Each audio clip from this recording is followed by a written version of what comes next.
I didn't, poor Chong's been waiting out. The door is locked. So he just, come on in, Chong. Chong, you can come sit up at the table on the other side of the podium when Robert will, there you go. Thanks, Justin. Sorry, Chong, didn't see you standing out there.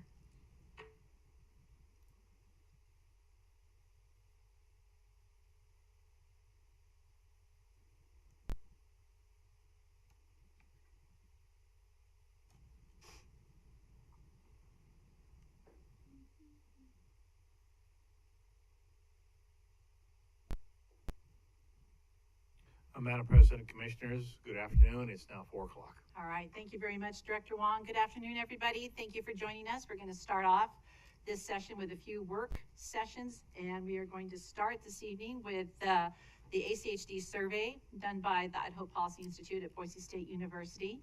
And with that, I'd like to introduce Dr. Vanessa Fry with Idaho Policy Institute. And Vanessa, we'll turn it over to you and let you make the appropriate introductions.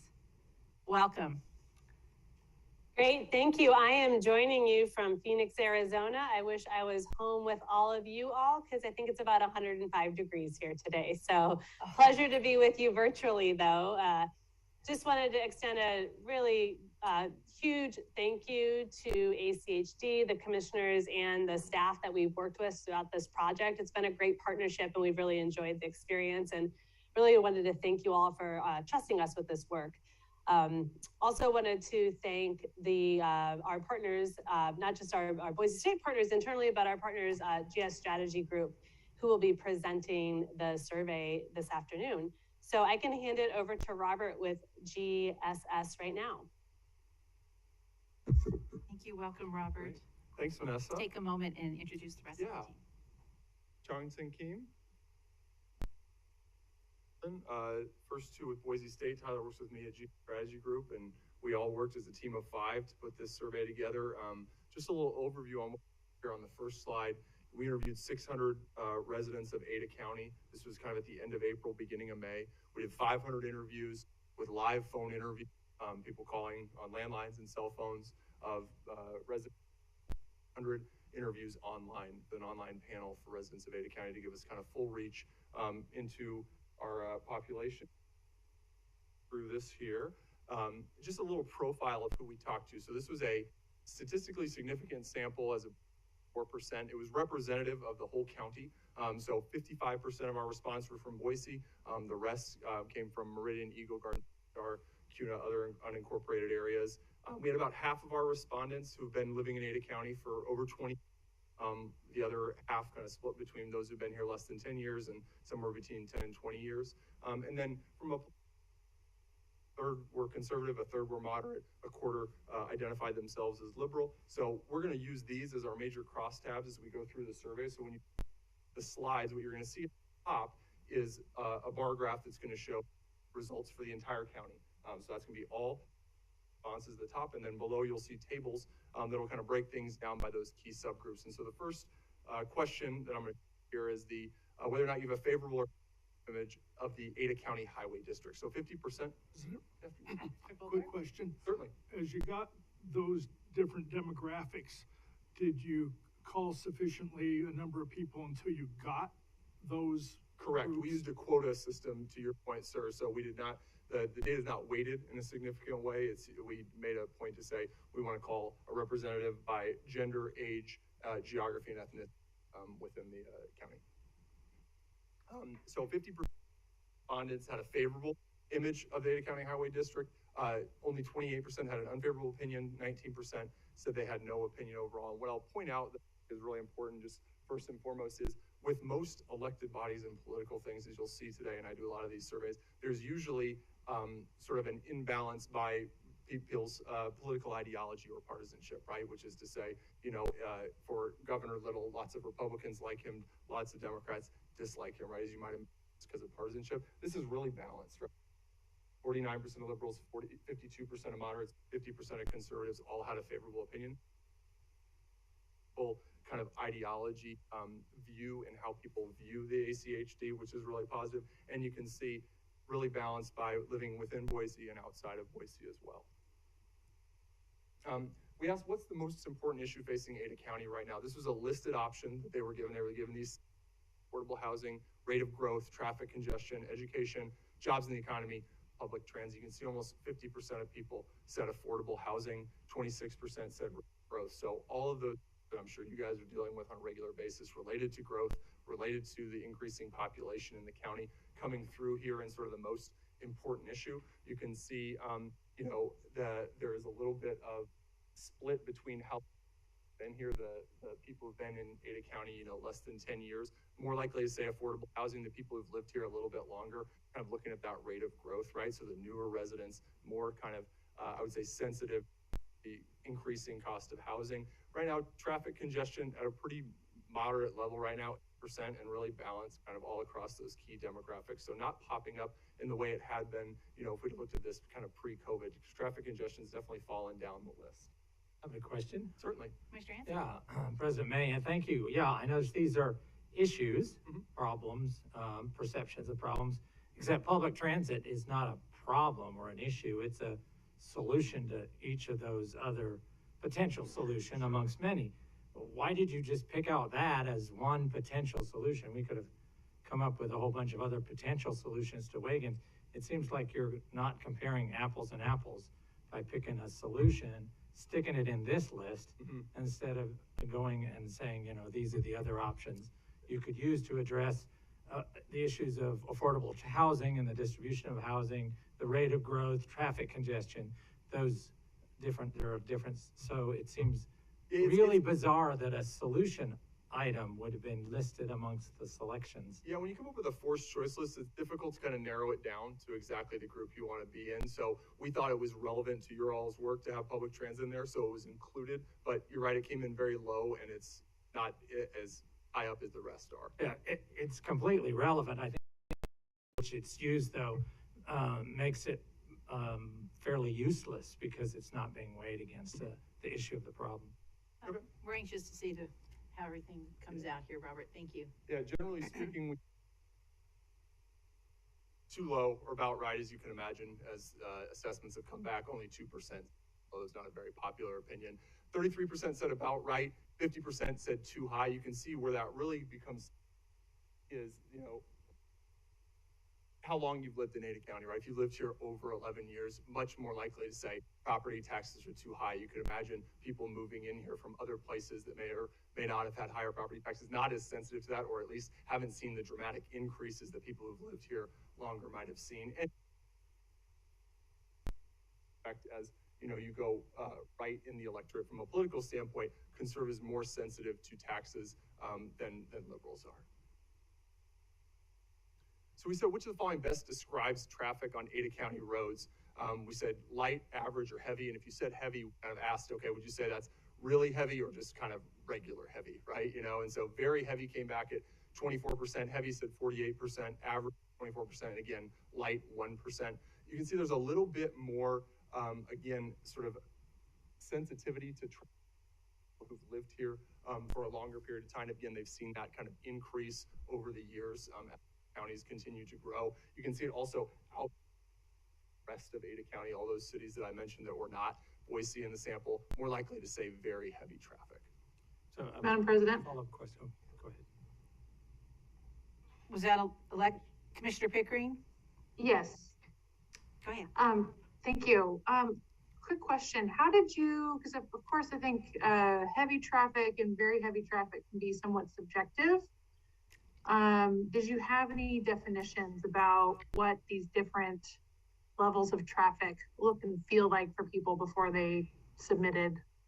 No, we did not define it any further than that. Oh, okay. So that is kind of a self-reported, version of what, for all four, really, light, average, heavy, and very heavy is sort of a personal reporting of that. Madam Yes, Chair, sir. Madam President. Commissioner President May, Hanson. Yeah, thanks. Yeah, we use the same sort of subjective measurements by our engineers. It's called level of service. It's basically a perception of how long someone would be frustrated waiting at an intersection, roughly. And so my understanding is you didn't actually take those concepts of level of service that this agency uses and other traffic engineers. We did not know. Okay, thanks. So we said, how would you rate the quality of roads in Ada County? Excellent, good, fair, poor, and also of roads, excellent, good, fair, poor. And you can see really low levels of reporting saying poor for both safety and quality, 10% for quality, less than 7% for poor. So people really feeling confident in the safety and the quality of the roads. See, there's also not as much on the positive extreme, with excellent being 8% in both, but fair and good kind of making up the lion's share, 80+% of people saying that the roads are of high, fair or good quality and fair or good safety. So not a lot of concern as it relates to safety and quality in Ada County right now. So we said the Ada County Highway District, or ACHD, is responsible for planning, designing, managing efficient traffic flow and traffic safety throughout Ada County. Knowing this, do you approve or disapprove of the job they do in Ada County? If you don't know, just say so. And again, when you think about this in comparison to that favorable, unfavorable rating I showed here, we gave a little bit more description of, okay, here's what ACHD does, here's what their job is, and approval actually went up from what favorability was, right? Went from 50% up to 58%. You can see the people who've lived here less than 10 years, very happy, 2/3 saying they approve of it again. So I think really good ratings for a governmental body right now, in sort of in an era when people are often dissatisfied with leadership. This is a very strong number from my research that I've done. What do you like most about what the Ada County Highway District, or ACHD, and the job it does? This was an open-ended question, right? So we let people say whatever they want. They could kind of give us a response without any prompting, to the point of your list before. We didn't provide a list. This is just what people said. And we kind of grouped like answers together, right? So you can see it says road maintenance / repairing roads, fixing potholes, right, was #1 reason that people liked the Ada County Highway District. Doing a good job, doing their best, keeping traffic flowing, planning the flow of traffic, improvements related to growth and an increase in traffic. And 34% saying don't know or refuse. That's that last answer. There's people saying, I don't know well enough to say specifically what it is I like the most. And then asked like least, right? So to try to get some of that information, where are their improvements? Poor planning, keeping up with growth, congestion, traffic flow, slow completing projects. We're going to dig into a couple of these topics a little bit more in detail, but you can see the #1 answer being related to growth. That's certainly at the top of people's minds as it relates not only to the county as a whole, but specifically to ACHD. Do you trust or distrust ACHD to spend your tax dollars wisely? I think this is a really high bar to ask of voters, again, when there's sort of dissatisfaction as it relates to government and the work they do, and people not being sure about how tax dollars are being spent. 59% of respondents here said they trust the Ada County Highway District to spend taxpayer dollars wisely, right? We wanted to kind of, again, we included this favorability, the approval of job, trust or distrust, to kind of really poke and prod with people and say, okay, yes, you say you have a favorable rating, but do you know what ACHD does? Okay, now we're going to tell you what they do. You still have a really high rating. And now we're going to say, okay, specific to spending taxpayer dollars wisely, do you trust or distrust? Again, almost 60%, really high number in terms of trust from residents of Ada County. Which of the top project spending priority for ACHD be, right? And this is a listed options. We gave these 6 options: roadway expansion, roadway maintenance, public transit lanes, intersection improvements, expanding bike lanes and sidewalks, expanding facilities for the disabled. And you can see expansion kind of #1, and then right behind it, roadway maintenance, right? So almost 50% of the responses saying roadway expansion. You'll see we'll dig into this a little bit more depth in a few questions that are about to come up, but those two kind of clearly getting focused on growth, right? I think that has a connection to growth and traffic, where people are saying expansion, as we are growing, the roads need to expand. And then regardless of what you think should be the ACHD's top spending priority, what do you think would do the most to increase safety, right? And I'll just point out here, you can see roadway expansion, again, top of the list. So people connecting that not only to that quality piece that we mentioned before, but also safety. But I'll note that intersection improvements pops up here, right? So people kind of able to discern, okay, when what I want to have happen here on the previous one, intersection improvements was down at 9%. But what I think is going to do the most for safety, intersection improvements up to 15%. And you can see that really jumps up kind of across the board. What would do the most to improve traffic and reduce congestion? Again, roadway expansion coming up here, but also intersection improvements, right? So again, people saying, all right, I see that public transit showing up a little bit here, and you can see that has what you might expect it from sort of a political philosophy, where it's less popular with conservatives and then more popular on the left side of the electorate with public transit, but lower still than roadway expansion and intersection improvements, really where people are focused in terms of improving traffic and reducing congestion, but also improving safety. So we gave a little bit more detail in these questions here. We said currently ACHD spends on average about 52% on capital projects like building new roadways, adding lanes, improving pedestrian safety, about 48% on maintaining existing roadways. Knowing this, do you think ACHD should be spending more on capital projects, more on maintaining existing roads, or do you think they're doing the allocation is about right? Again, this is because we want to make sure that people have all the information. We can't assume they know these things, so we want to present the information to them and say, okay, here is how the budget's allocated. Do you think that's about right or more on one or the other? And I would say this comes in at a pretty good bell curve. Again, 60% saying it's about right and kind of equal numbers saying, okay, more on capital, more on maintenance. That's kind of usually, I would say that's a representation of doing a pretty good job of meeting people's needs or where they think the needs are. And then we said, you know, it currently spends about 15% of its budget on community projects like building bike lanes and sidewalks. Hearing this, should ACHD spend more on community projects, less on community projects, or it seems about right? Again, about the same distribution there where you have a pretty big majority in the middle saying that's about right, and then on either side saying less or more, kind of at an equal level. Madam President. Commissioner McKinney. Yes, thank you. Just one quick question. That 15% number, in the past, we have as a commission have discussed this point about the community programs budget and the total spending on bicycle and pedestrian projects and the like. Is that 15% number relative to ACHD's entire budget, or is that relative just to the capital improvement budget? Because the numbers we've seen in the past have suggested we're more like 40% or more of the capital improvement budget when you include those facilities that are built as part of roadway expansion projects. I'm just curious where we got that 15% number. I believe we got it from the staff here when we kind of were number checking it, but to your point, 40% of, you know, a half would kind of be in that 15% range. So we represented it as of the entire budget to your question. Okay.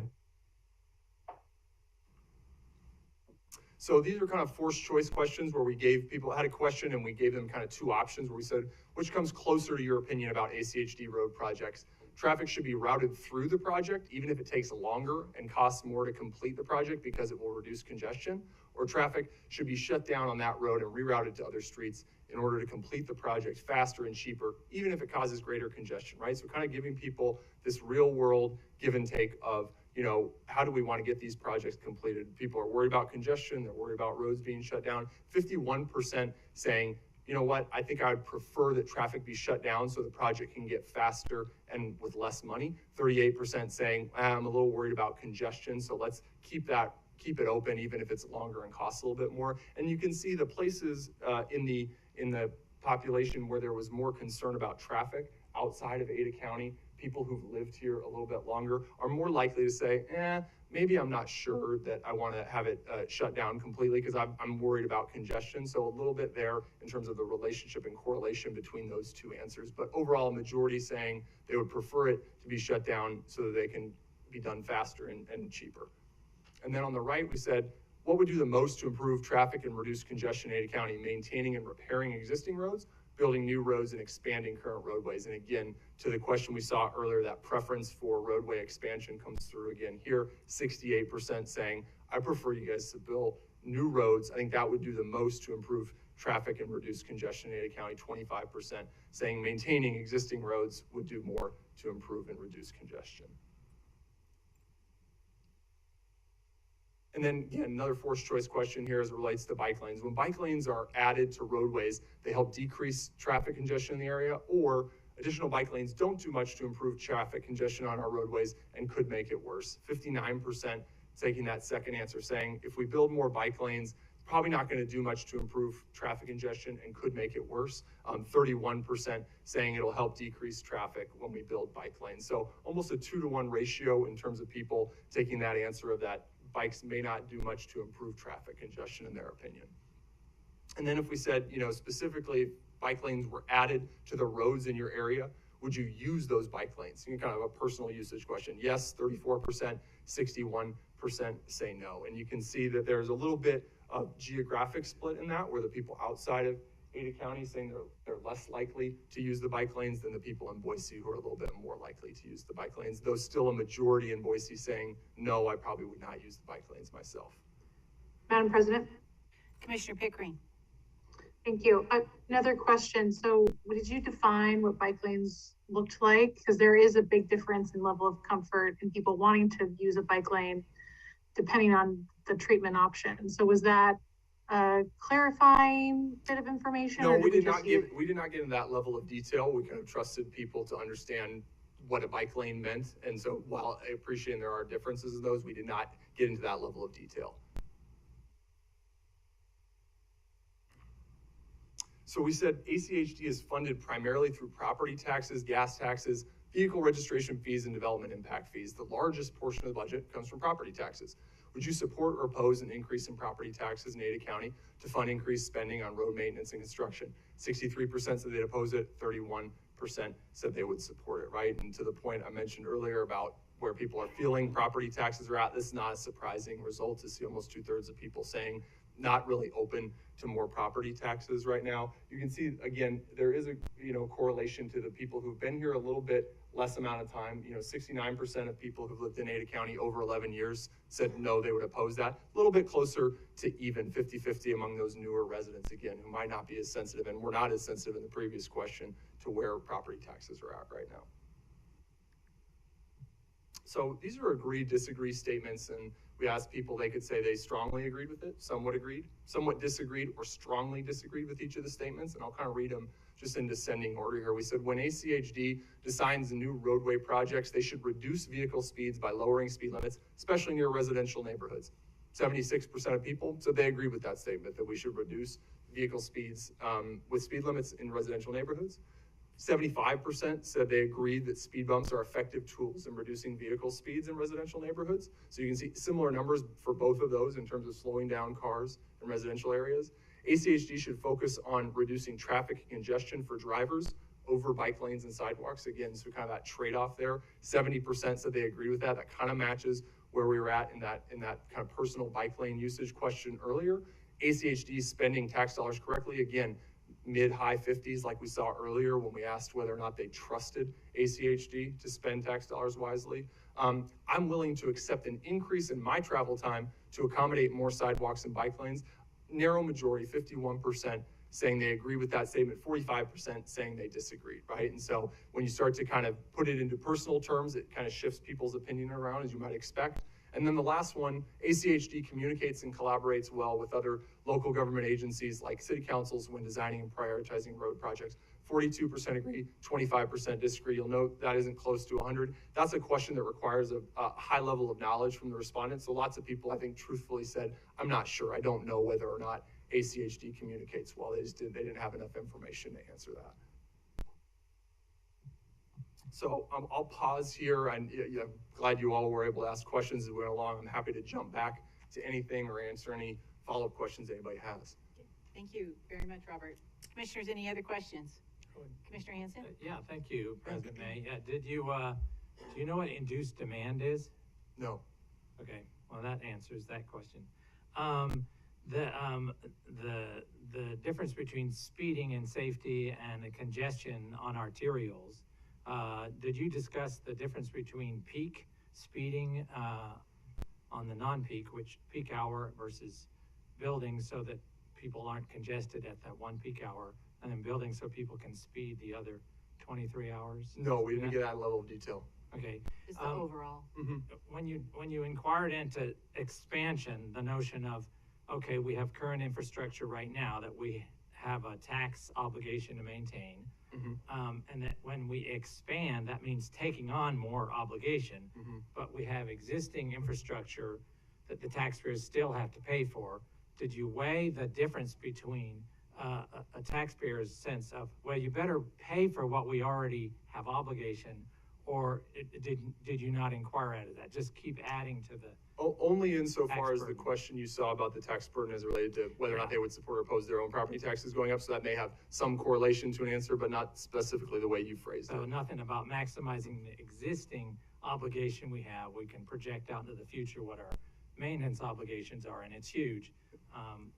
The preference is to expand without knowing what that obligation means. Yeah, and typically in public opinion research, it's hard, obviously you have an elite level of knowledge about it. It's difficult to convey those concepts to get accurate I answers. totally get that. Yeah. That's where a focus group can dig Yes. deep, but a phone survey can't.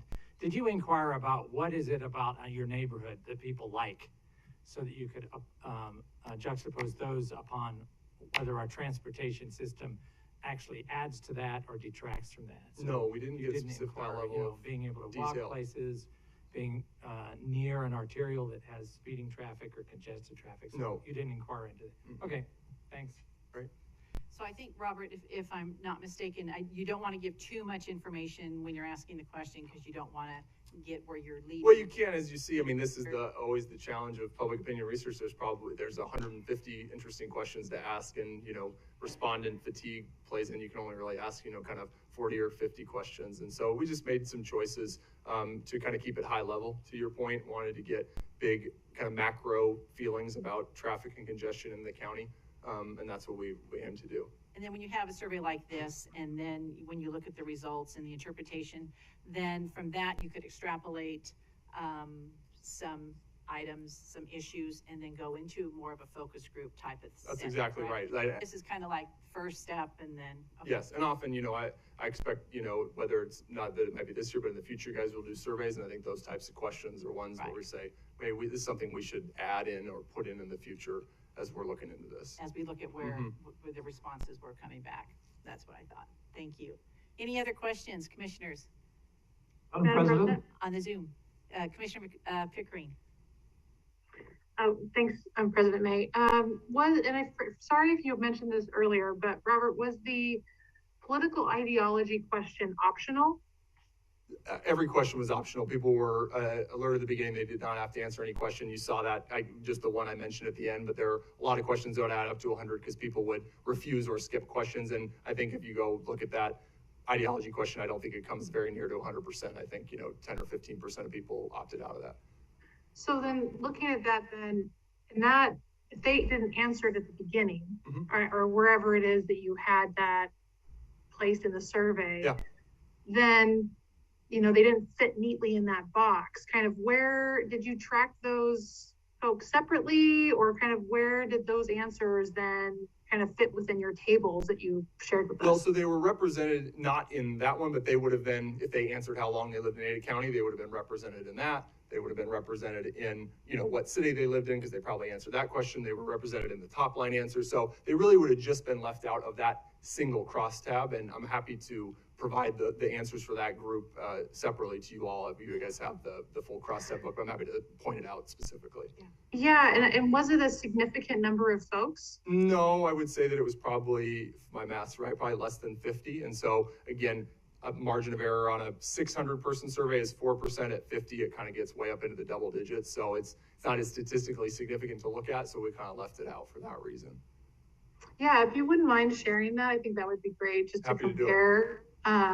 Because, I did notice that there were some really great themes that, regardless of political ideology, there was some consensus with a variety of topics. And then, of Tons. course, there were some that had different ones, of course, and different varying degrees. So it would be really helpful to be able to compare folks that don't feel like they subscribe to a particular leaning, and see where they fall in place. Certainly happy to do that and agree with your statement about the sort of ideological consensus on a lot of those. Is the crosstab is like 700 pages or something like Yes, that? yeah. Isn't that available online? I believe so. I can't remember. I don't know who Provide a posted link it, but and then, yeah. because somebody might not want all 700 pages, but if you have the link, then you can go and drill down specific information that you want. That's right. You could provide that. That would be helpful. Happy to do it. Super. Any other questions or comments? Yeah, Madam President, Commissioner McKinney. If I may, Robert, thank you for this. I think it's very helpful, very valuable, and it'll be very good for us going forward, and it provides some very helpful information. So thank you very much. Thank you for having me. Madam President, You bet, Commissioner Um, Goldthorpe. this is a question probably for someone on our staff, and that is when and how are we going to use this information?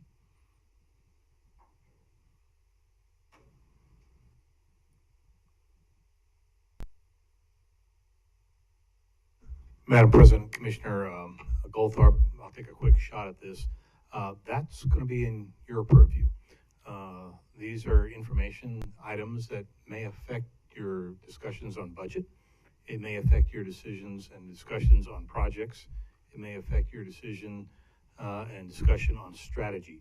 But at the end of the day, that is over to you. Let me tell you the reason why I asked, and that is because of how I'm looking at this and there was one particular topic about how we spend our budget, how much went into capital projects, community programs, and then how beneficial sidewalks and bike lanes were. And that was so scrambled, and I almost wonder if there's any value to that at all. So anyway, that's why I wanted to know when we're I going to think discuss this. we had it done to inform, so that we could understand and maybe take the temperature out there, what's important, and especially during this time going into our budget. But I think too, it will inform us, to Commissioner Hansen's comment about a focus group. This would give us maybe a starting point if we want to then expand and do some type of focus group going forward too as well. Okay, they'd have to be many focus groups to do us any good, I believe. Well, I think this is, what was the last, how long ago did we have a survey? Madam President, I'm going to say at least And 6, 7, 6 or 7 years, yeah, yeah. And 8 this was years very, back. yeah, very similar to it. Mhm. So, yeah. So you just take from it what you want, and it was meant to inform. And so I certainly want to thank Robert and his team and Dr. Fry. Thank you very much. And it's certainly appreciate you being here tonight to present to us. So thank you. Thanks for having us. You bet. Thanks again to the commissioners and President May and to ACHD staff. And we'll make sure I made a couple notes on follow-up items, and we'll make sure you've got the right documents to post on your website, and then have that report for you to review soon. Very good. Thank you very much. Yeah, Have a thank safe you. Have a trip good home. evening. Okay. Thank you. Bye-bye. Bye. All right, well, our next item, project prioritization, best practices review and recommendations. And Mr. Laws, good to see you, and we'll let you make the introduction. You're a special guest. We look forward to hearing from both of you. Thank you. Thank you.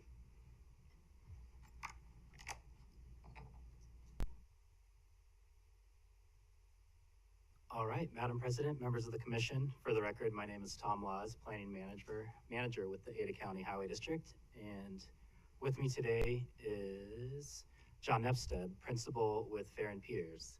And today we'll be presenting a prioritization. We're glad you're here. Our integrated 5-year work plan prioritization review status update. And this is just an informational briefing. All right, thank you. For an overview of this presentation, I'll just provide a really quick background and timeline review, and really the bulk of the discussion I'll hand over to John to talk in detail about the best practices and his findings and recommendations that Fair and Peters made going along with the task 2 of this effort. So when speaking of prioritization, you've seen this slide before, but how this is incorporated into ACHD's process is prioritization is the method by which we rank projects that eventually get incorporated into the integrated 5-year work plan. I want to highlight that it's just one tool in the toolbox that we use, with the other one really being the programming component. And with that programming component, what that means is it's a variety of different scheduling strategies, everything from what's the available funding in that certain year to what's the geographic equity. And an example of that being making sure we're not programming 3 straight miles of a roadway expansion at the exact same time. but having that spread out across the county. And it's really with both of those efforts, the prioritization and the programming, that projects are then incorporated into the integrated 5-year work plan. An overview of how we got to where we are today. So if you recall, during the budget adoption of the fiscal year 22-23, the commission directed staff to take a closer look at our existing prioritization methodology and really dive in deeper to see, is it in line with best practices nationwide? That occurred in August of last year. And since that time, in green here on the screen, you'll see the other opportunities that we came back to the commission, including confirming that direction on October of last year, an official kickoff once Fair and Peers was on board back in January, and then once again in March with a status update of that first task and deliverable, which was really an internal review of our methodology to date. In addition to that, we've had 2 stakeholder meetings, which consists of a group of 16 individuals from the cities, the county, our school districts, Valley Regional Transit, as well as our advisory committees. And then 2 internal team meetings as well, which are made up of subject matter experts across ACHD. And so with that, I'll go ahead and hand it off to John to speak a little bit about task 2 and the effort to date. Thank you very much, Tom. Yep, just right and left. Okay. Welcome, sir. Thank you. Thanks for letting me come and talk with you. It's always fun to and allowing me to my colleagues and myself to look under the hood, so to speak, in terms of this process. So as Tom said, I'm John Nepstead. I'm with Fair and Peers. I've been with the company almost 25 years. I've been in the industry for almost 35. It's a scary number to even think about, but that's what I've been doing. And a lot of background in this sort of this prioritization and programming, this type of a project. So I'm in Salt Lake City, and moved out there and started working for the MPO, Wasatch Front Regional Council. And my second day on the job, I was handed a stack of papers saying, here's all these new programs. Please figure out, this is in April, please figure out by July 1st how we're going to prioritize and program all these. So that was a little baptism by fire. Yeah, a little baptism by fire. Didn't know a soul, and figured it out. We made it work, and a lot of those processes are still in place today, I'm proud to say. So, so when Tom reached out to us about this opportunity, we relished that chance to do this. So let's go into what we're doing, and you may be aware of what our I'm sure you don't want to go into details of what our tasks are, but there are four big buckets, so to speak, of our tasks. As Tom pointed out in the little slide before, really understand what this current state of the practice is, so to speak, for your prioritization process. And it was great to meet both staff and the stakeholders. You've got a great bunch in both departments there. And then today we're going to talk about what we've heard, but also in our scope was talking to. It started out with I think 4 to 5 other agencies. We expanded that to nearly I think around 10 or so, because there's so much to learn out there in terms of how other agencies are handling this. There's not a one-size-fit-all by any stretch, but it was we almost couldn't stop ourselves. We kept wanting to talk to more and more agencies around the country. So anyway, that's what we're really going to talk about today. And this interesting presentation before, because I think there's a little bit of parallels actually, although we had 16 stakeholders, not 600 or 900, but there are some interesting parallels I heard by listening. But this is specifically germane to the prioritization process. I think there's just not a lot of understanding of the process, and yes, can be arcane. You're at Boise State or you're at Meridian, and you have many other things to do throughout your day, and to be deep in the weeds on this process, I think I don't think we should expect that, to be honest. I think, there's not a lot of we heard there's not a little understanding of the process, and again, the process it can be pretty overwhelming, pretty daunting if you have 20 other things to do in your professional life. Related to that is desire. We clearly heard a desire for more transparency. I submitted this. Now, where is it? What's going on? Are we in? Are we out? That sort of thing. And the other thing was just kind of less is more. Let's keep it simple. Simple and easy to understand process without getting too much in the weeds in terms of percentage here and cost benefit there. We definitely need some quantitative analyses and some quantitative processes behind this, but let's make it so it's almost replicable so that anybody could repeat the process. And it's not so unique that only staff can really understand this. And these are really good points. These are clearly some interesting points. Related to a topic a minute ago from your previous presentation is the funding allocations. Obviously this is not about the funding allocations, that's your budgetary process, et cetera. So we heard that, but we said, thank you very much. That's a different discussion. So let's go into what we some of the folks we talked with around the country and what we heard and what we learned. We intentionally went from state agencies down to cities and tried to capture everybody in between. Like I said, I think originally we were going to think about 4 to 5. We're close to a dozen or so here. There's not a one size fit all, we heard, but there are some key takeaways, both from some things that can be incorporated into your processes moving forward, and some things that, yeah, that's nice, but that's not really germane to any of the issues here. So you can see we did go into to Wasatch Front Regional Council, the MPO, in Salt Lake, where I used to work, and then also UDOT, where my colleague who did a lot of the heavy lifting on this project actually just wrapped up their prioritization process. So that was a pretty easy interview. And then we went around the country and looked at some other locations. So key takeaways on that, and these are related to some of our recommendations you'll see in a little bit, is first off, want to make sure it's really clear that the key takeaway when we related it back to what you all are doing is that what you're doing is just right with the state of the practice, state of the art around the country. Our scope was actually written to be kind of now as an inflection point, in fact, of if we discovered major issues or, gosh, we want to do a re-rack and rethink this whole process, we were going to do a timeout and talk about that. We didn't find that. What we found was your processes is very much in line with some of the best practices we discovered across the country.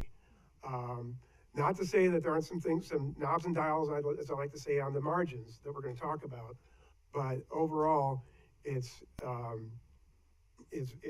working really the way it should. Now, there was some confusion in terms of the stakeholders. I think what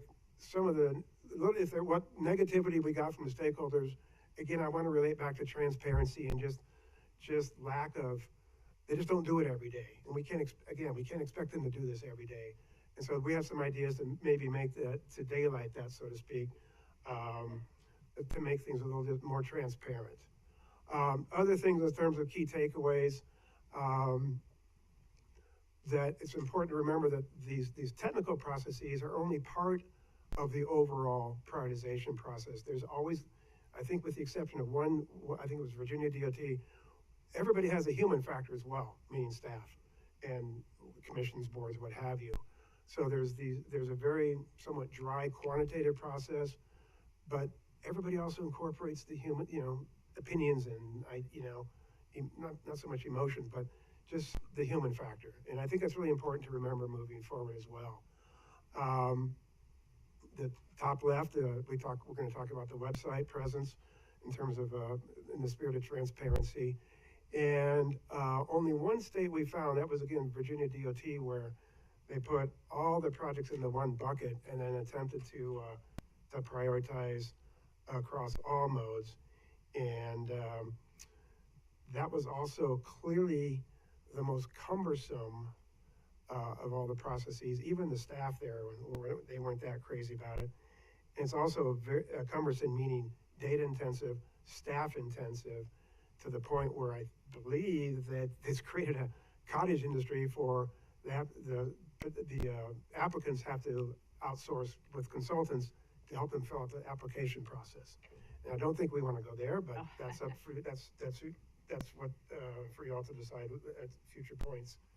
So those are the big key takeaways from our peer agencies around the country. I'm kind of going rapid fire here. We okay so far? Any questions? Commissioner Hanson? I just have a question. One of the concerns that led to this whole process is that there's a tendency to push things based upon where the money comes from, not based upon what the source, what the priority is within the system. And so it's like the beginning has certain things because of the funding stream causes it to move up, and then it gets a place on a priority list. And at that point, it's like, well, why is it up there? And did you dive into that issue? It's like, rather than analyze things that have different funding sources. We didn't go by funding sources necessarily. So I think what you're, let me see, make sure I understand what you're asking. Coming from Salt Lake for 30 years, we had high growth areas on the periphery, sound familiar? We had the core city, maybe growing up, but obviously not out. And so there was always that tension, so to speak, of, wait a minute. But meanwhile, certain parts of the geography are paying more. It's almost a donor recipient sort of argument. And from what there's definitely going to be some of that geographic equity, if that's what I think maybe you're talking about. I'll stop. That's sort of how it plays out. The Okay. perception is, okay, we're paying a lot in property taxes, gas taxes, and so Right. forth. And yet the maintenance of this older area is a low priority in the system because when the feds say build more, here's some money, none of this qualifies. It all goes to this other new stuff. So there's Right. this perception. But we do have, property taxes. We have the fuel tax. We have impact fees. And so and attached to those are certain things you can spend on this and you can't spend on that. Right. And that sort of predetermines before the public even looks at a priority list, what's a priority. And so then certain things are supercharged to the top, they go to the top, especially if the feds say you have to spend this money and this is how you can spend it. Or like the impact fees, we've got such an incredibly narrow definition. The vast majority of what needs to happen in the urban area can't use impact fees and they're impacted. So whoosh, those go to the top for other areas. So, and sometimes they're in the same area. So, Yeah. do you know what I'm getting at? Yeah, I do. I want to go back to that. Yeah. Your funding levels it's almost back to this issue of maybe how your funding levels begin at pre-prioritization. Yeah, and we didn't get into that too much. Now, I think a lot of these agencies will tell you that's always going to be an issue for both the public and maybe the key stakeholders, meaning your clients or your communities, however you want to define that. And I think that tension's always going to be there in terms of how these, they're prescriptive by nature. You brought up some of the federal programs. That's, I think the agency's hands are tied to a degree with some of those by the rules of those programs. I do think from our research, as far as what you guys are doing with your maintenance program and some other, how you've set up these programs, I think you're doing a really good job of trying to address that by making sure everybody has a chance at, or has some of that, I guess, slices of the pie, so to speak. Yeah, so I guess the issue around the transparency, making sure that the public totally understands that and that the ball is in their court. If they can make that change. But my perception is that we're not as transparent about where that money comes from and the limitations of that money's. And so as a result, they feel powerless. The agency feels powerless to change things. The public feels powerless to change things, so nothing changes. And so that's why the transparency of the reason why they need to be empowered. We're elected by them, empowered if they don't like it, to change it. Yeah, I hear you exactly. I think the transparency recommendations we're talking about are going to be a little bit different, but I can relate to what you're saying. It's a very, it can be, I think, again, I use the word arcane, it can be a little bit wonky or as far as when the general public, like the previous presentation was about, to really get into the weeds in terms of different federal programs. You know, they hear about an infrastructure bill about once every 6 to 8, 10 years. And again, the layperson, I think the expectations would be pretty high for them to be really on top of these, the strings attached to all these different federal, state, local, municipal programs. And it's a really hard thing to communicate. It's really hard for them to, we want to have an informed public, but it's really hard to get them to be informed at that level for all those little nuances. And, you know, I think we all do the best we can. But you found Some best practices for the prioritization part of things, yes. And I think it's going to relate to your question as well. I think there's some carryover with some of the recommendations. I hope I'm answering your question. Yeah. All right, great, thank you. Madam President, Commissioner McKinney. yeah, John, just back on that slide we were just looking at, I just wanted to make sure that block on the far right, is this saying that it is one of the conclusions of your study that, you know, the determination of funding levels as between roadways and intersections versus community programs is what a key question that, are you saying this is a failing of our system? No, this is an area where our system needs work? No, not at all. That's really not really part of what we're doing. We're showing that as that was brought up. I see. So what you're saying is that, in spite of our discussions, or just because people want to talk about it, but okay, we don't have recommendations per se on that. That's really not. It's really, as you go through your budget process, it's not really ours to discuss. okay, so what you're saying is that's really that's not what you're considering. That's a separate question. Exactly. That's just more right. information for you as far as some things we heard.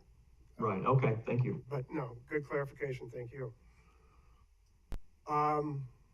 So anyway, the key takeaways, I don't need to go through all these, but I think I hit the highlights again to emphasize that what you're doing is really, we're not at the point to say, hey, Tom, we need to do a timeout.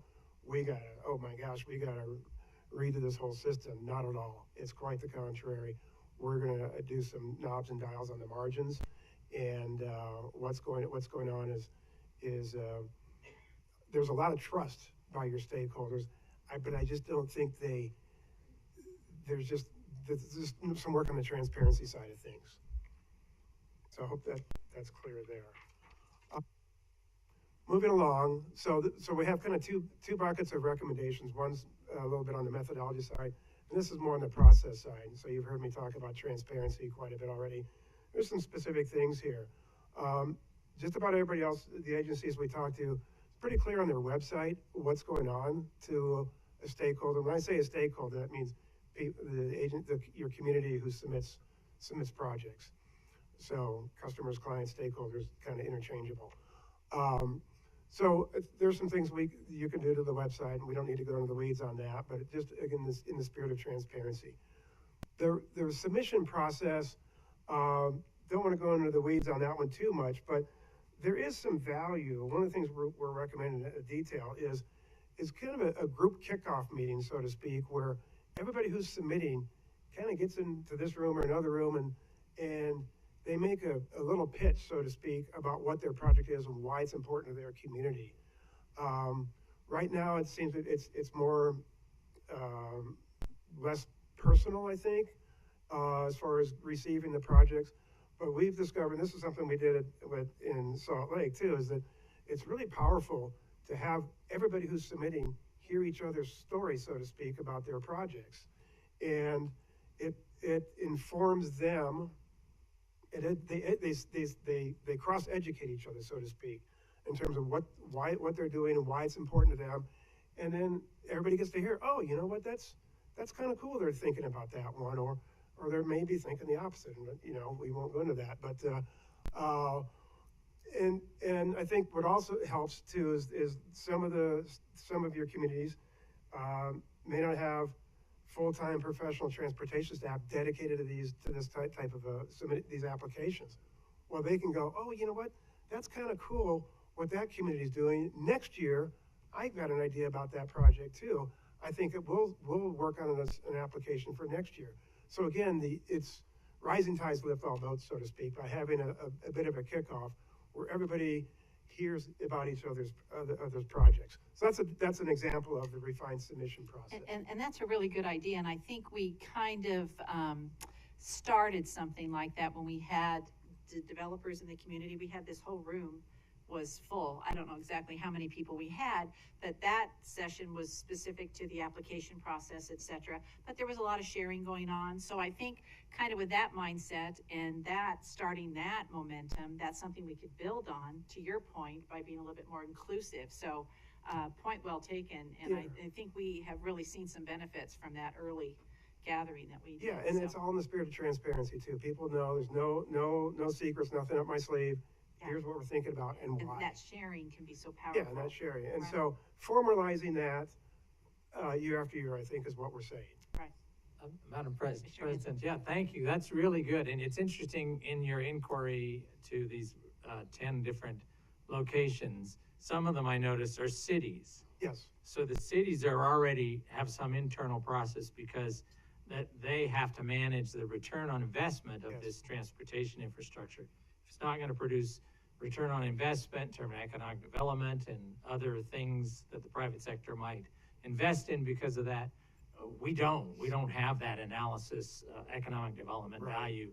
And neither do typically a DOT, a state DOT. So they're separated. In fact, the entity that does that analysis is an applicant or a petitioner right. making the request. It's the cities, the 6 cities in the county that are making those requests. And yet they're also the ones that do the analysis on return on investment. So, Right. because we're very unique, are you figuring out how we do that so that we can really value the role of the general purpose governments, the cities and the county in doing a return on investment? A typical neighborhood, the school district, maybe other applicants as they request projects, they don't necessarily do that from a community standpoint, but a city Well, just probably is. our other finding was, I think everybody we spoke with, or nearly everybody, had some sort of cost benefit process in place, as you do. And so that kind of captures, I think, captures a little bit. But in terms of the economic upside, the ROI, things like that, Yeah. you know, states and other agencies have been struggling. They've been trying to incorporate that criteria for the last, I don't know, dozen or so years. It's a tough one. It's tough, but it's really critical, because if you invest in areas that's not going to return, and you invest in areas that do return, there's a benefit, because the property taxpayers Right. and the economic vitality Yeah, that happens. my own personal bias is I wish more agencies would look at value capture. Yeah. Is another way to say it. Value capture, yeah, value that's capture. another term. Absolutely, you Yeah. have to, because we don't, and so the question is, do we treat this as just one other added point? We don't measure it in setting our priorities, but one other point just because the city is asking for it, even though. Yeah, I guess my own opinion, this wasn't really part of our, but since you're bringing it up, it really wasn't part of our research, but I would recommend that be more of your long-range planning process in terms of looking at some of the things like the value capture, maybe some criteria there in terms of a long-range, a regional plan, Absolutely, and not so much at the prioritization yeah, programming level. yeah. That's just my, Totally. Oh, yeah. My- Value capture is so critical in the long run. I mean, I'll be gone in 10, 15, 20 years if we haven't made the investments that capture and return value in those future years, or it's just simply an obligation. You know, the Yeah. taxpayers have a Yeah. huge obligation, and they're wondering why we did that instead of other things. So that's why capturing it on the front end, figuring out ways. We're often told, well, we should function kind of like the highway department, the transportation department of the cities, so that we can enhance, if they are setting some priorities on investment, yeah. we can enhance that. Or do we sit back because we're a separate government and just say, well, we'll just calculate that in the numbers. We'll give you some extra points. And Yeah, I think it's mostly the latter, to be honest, at this point. But but it's a good point in terms of the economic upside to these investments. But it hasn't been part of too many process. Well, it wasn't part of not any part of process. our prioritization. Well, it wasn't process. part of any other agencies we talked with really that I can remember. Not that it shouldn't be necessarily, but again, I think a lot of agencies do that in their bigger picture planning process. They try. I like I said, I personally wish more people would look at value capture on these investments. But good question. A couple other quick points on process recommendations is, again, we talked about the kind of related to the website, but I think people just want to know where, or your sponsors, your clients want to know where their application is in the process. I submitted on this date. It's been a little bit of radio silence along the way. Can we get some updates? And that's not a big deal. That's very minor. That's on the margin. I think it's just more setting up some communication protocols. Not a big deal. It wasn't like, oh my gosh, the sky is falling sort of thing at all. And the last thing is, again, kind of the replicable. It makes sure the data sets, any sort of evaluation data used for the evaluation process is readily available to. Could be the layperson, it could be a staffer at a different agency, something like that, who's just curious, again, all in the spirit of transparency. Madam President. Commissioner Pickering? Thank you. So I just want to, before you move on, I wanted to just echo my thoughts with Commissioner May's, enthusiasm for the idea of pitching projects publicly and having that forum. I think that's a fantastic idea.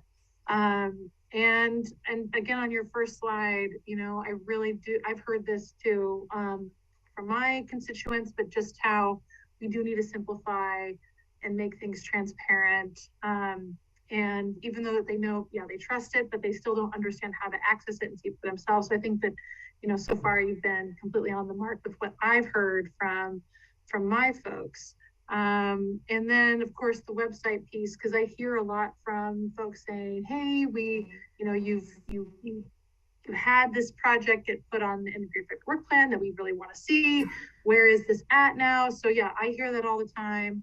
And so having some form, in addition to just having ease of access for lots of different things and knowing what the process looks like and how best to, all the different ways that people can get projects on our, into programming, would just be tremendous. So I think all the things that you've shared with us thus far have definitely been on the mark and what I've heard.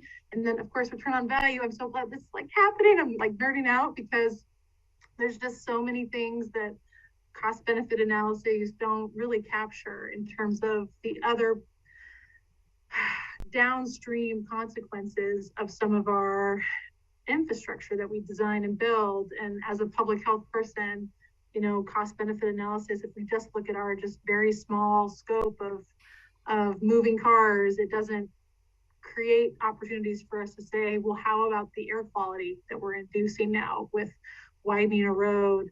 How is that impacting the value of those neighborhoods or of the value of the people that live in this community with this road design, right? So anyway, side note, tangent, but just very excited to hear just this dialogue. Thank you. Thank you. Okay, just a couple more slides, so bear with me. A little bit on the methodology side.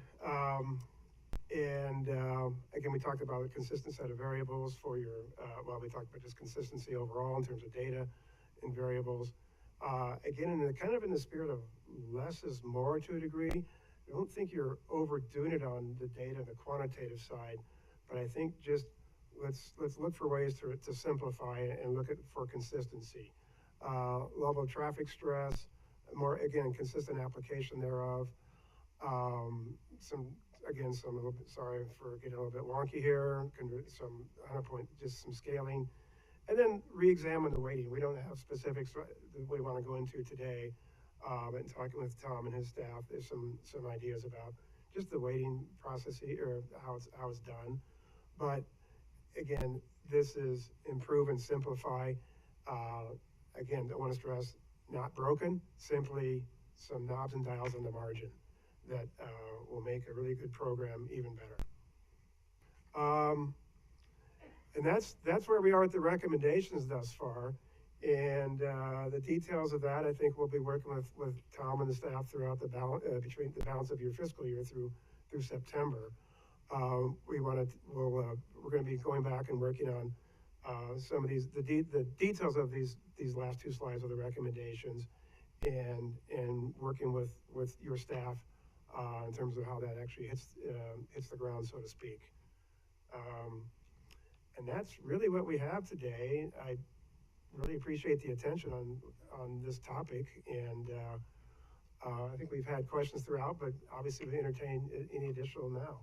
Well, we appreciate your time. A lot of good information. I'm happy that it's just a little tweak here and there, and I think we're up to that, and we can take care of that. So welcome to the team, and we Thank you. appreciate it. Yeah, no, it's Madam great. President, Any final thoughts? Commissioner Pickering? sorry, one last thought. I just wanted to say, ask, when are you gonna be back before us with the next step? We haven't really talked about when I'm personally back. I think Tom and his staff, we're going to be working throughout the summer on some of these next steps. I don't know as far as getting back to you personally. I'll turn that over to Tom on that process question. But thank you. Thank you very much. Pleasure to meet you. Appreciate your presentation. Madam President, Commissioner Pickering, I think what will most likely occur is once we do some of those refinements. So for example, if we do change any of that weighting, we'll test it against our existing methodology.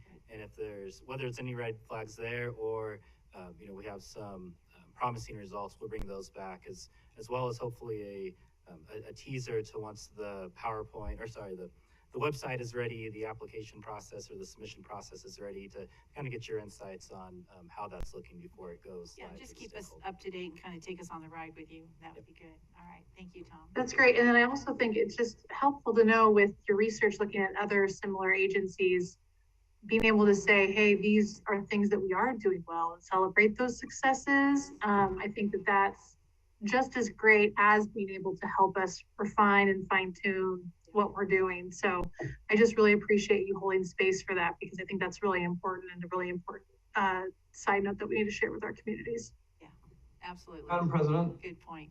Commissioner McKinney?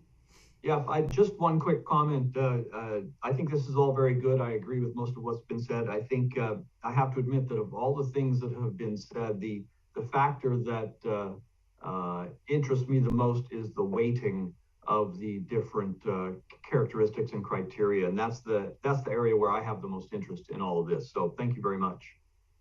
Thank you. All right. Any other questions or comments? Thank you very much, Tom. Thank you. Have a safe trip. All right, our next work session, 8th Street Bikeway Concept Study Update, information only. Brooke Green. Hello, good evening. Privileged to be back before you once again. We're going to discuss the 8th Street Bikeway. We'll give it a moment so they can pull it up. And Zach, welcome Zach. Don't want to leave you out. Give it a second. It's like riding a bike. I know, Yeah. I've been here before. So again, it's a privilege to be before you, Madam President, Commissioners. For the record, Brooke Green, Senior Transportation Planner within Projects and Planning. As mentioned, this is just an informational briefing. I'm before you to discuss the 8th Street Bikeway and give you really a status update. Today's presentation is very brief. I'm going to kind of give you an update of what we heard from the Commission as our direction moving forward, talk about in the next coming months, and then discuss the schedule as it pertains to you guys coming back before you to revisit this both in August as well as again in October. So with that, I just go ahead and like to discuss. See this little, there it is. All right, in May 24th, we did receive direction from the Commission, remanded the project back to the staff, and primarily is to go back and to evaluate the proposed alternatives that we put forward. In addition to that, there were some additional suggestions that you as the Commissioners have asked us to look into. With coordination with the City of Boise, CCDC, as well as our internal staff, as well as our consultant, we're going to be exploring the next 4 line items in the coming months. First, we'll go back and revisit the multi-use pathway on 8th Street. We'll examine a 2-way cycle track on 8th Street. We're going to also look to the modifications to the existing Concept A and Concept B that we put before you back in May. Some of those modifications could be an expanded buffer, or at the recommendations of 2 of our commissioners was that pull-out space. And so we'll be looking into that and available space there within the corridor. All concepts will highlight connection to existing facilities at both 8th at State and 8th and Union. That is what we heard from the public, is what are we doing at the 2 ends of the project? How are we going to connect to that existing facility and make that transition smooth? Concept evaluations are going to utilize existing data.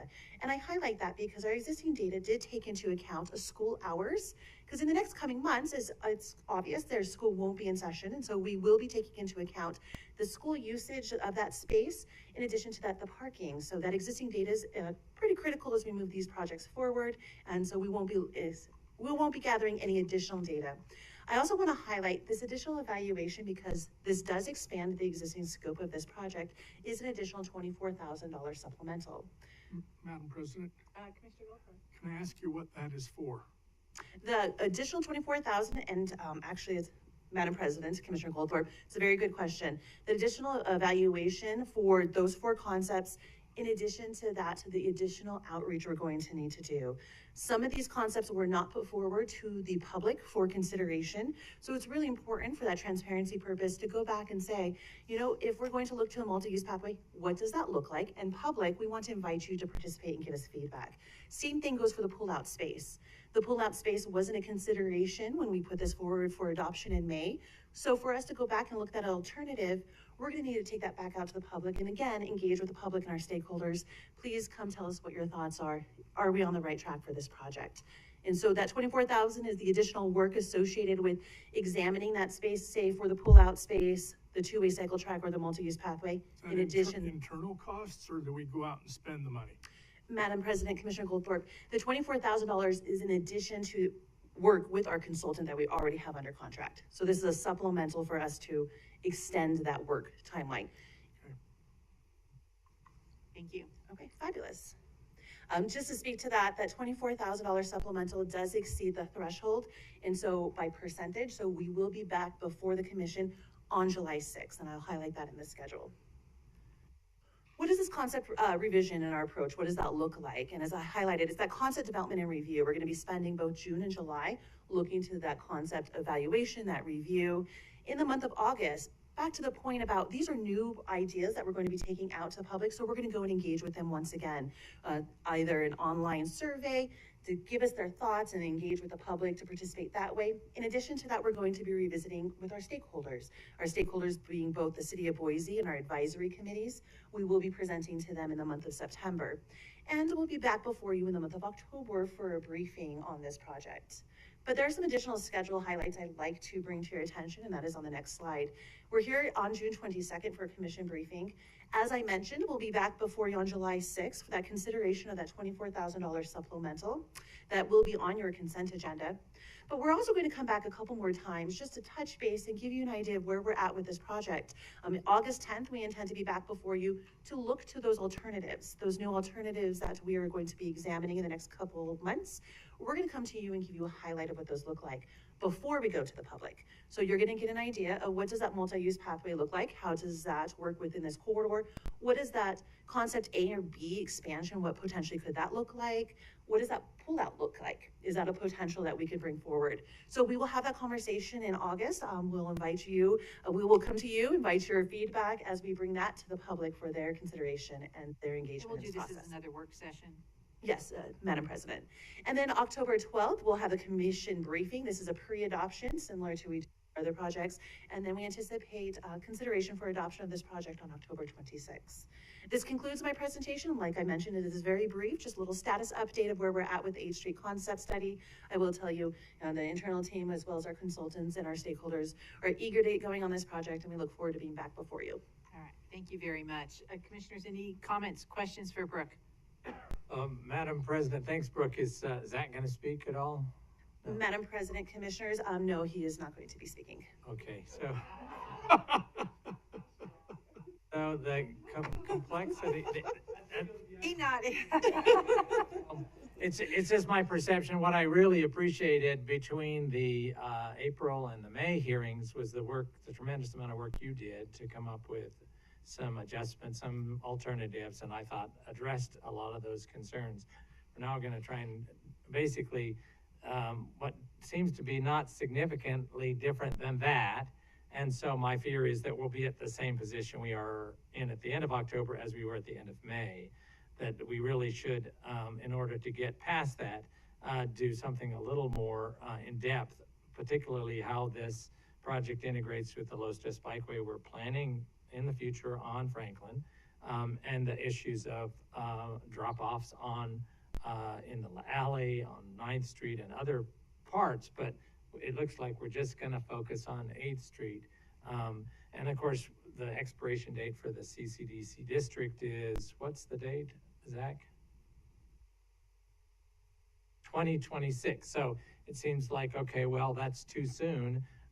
Whether the CCDC, to a great extent, I think a big portion of the ball is in the CCDC, City of Boise's court to decide whether, in fact, it should evaluate a different course going forward. I'm just concerned. I thought, I'm glad that this was preserved so we could move forward, but I'm not convinced that we won't be in the exact same position at the end of October as we were at the end of May. And that's why I would ask that it be a broader scope, particularly with regard to Franklin and Ninth.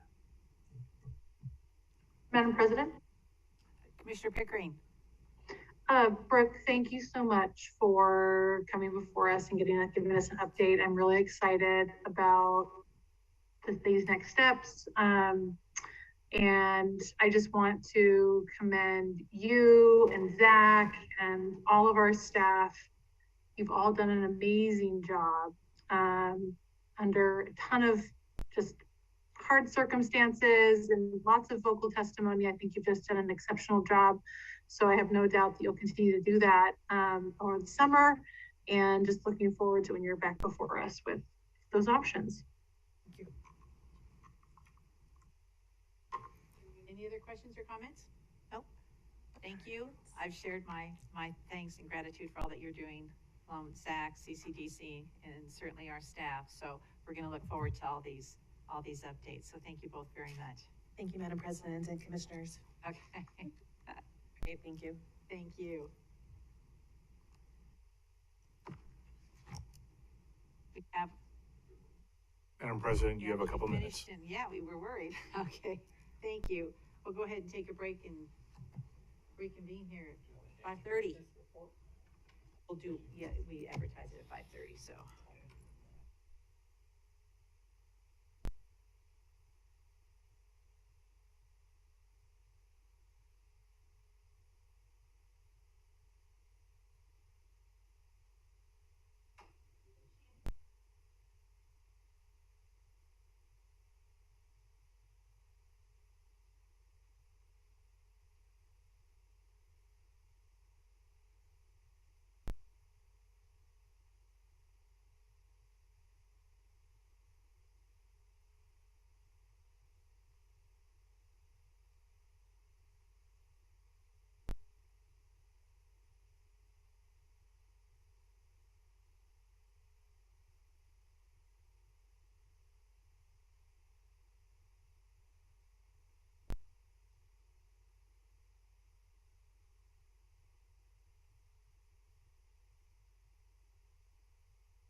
strawberries and oranges.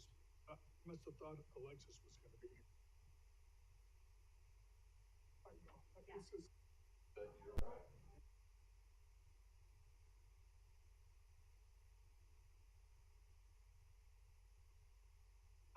Probably.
saw on my high school graduation class website, we have,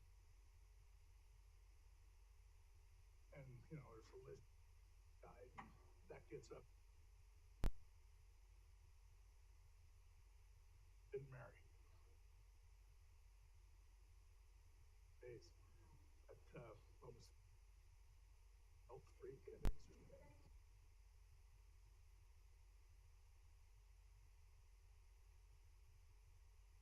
I used to look like that. It said peacefully around her, with her surrounded by her family, whatever that means.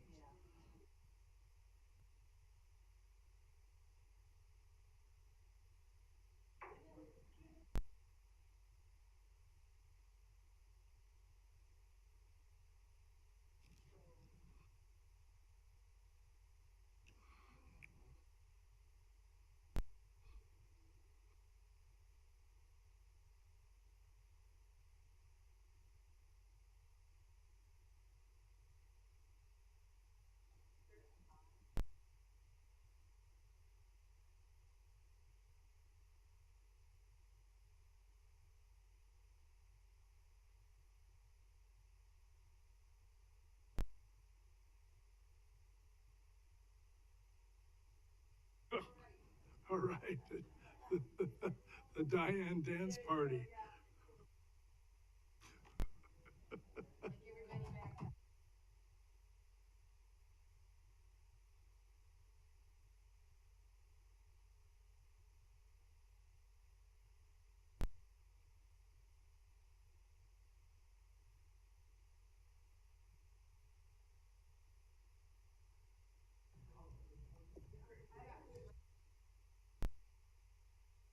My daughter kept texting me, your mics are on, your mics are on.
Madam President, Commissioners, it's good afternoon again. It's now 5:30.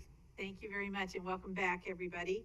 We're just going to go ahead and whip through a few items before we have our presentation. Director Wong, any updates or comments on the agenda? Nope. Any other comments or concerns? No? Okay. Back to you. Well, Madam President, Commissioners, again, a little change today. I do not have a director's administrative update, but what we do have, I've asked Shandy to give you a presentation on where we are when it comes to our rebranding efforts here at the Ada County Highway District. Commissioner Pickering just smiled broadly, and such. So without further ado, Shandy's and her team has done an amazing job so far. Lots to do going forward, but we want to give you an update as to where we are. Excellent. Welcome, Shandy. Madam President, should we save our other issues for the director till afterwards? Oh, are they quick ones? Do you Yeah. want it so you can Well, be thinking about them, or? Just wanted to know, because we haven't met for 2 weeks, Starview is supposed to be started, this year. This summer is supposed to be done by the end of August, and nothing's started, because if they don't do it, the developer doesn't build it, we have to. Where are we on that? Can you find out? I can find out. Thank you. That's it? Oh, Yeah, I think Okay. it was supposed to start like months ago, but still Alright. nothing's happened, and I know we're on the hook.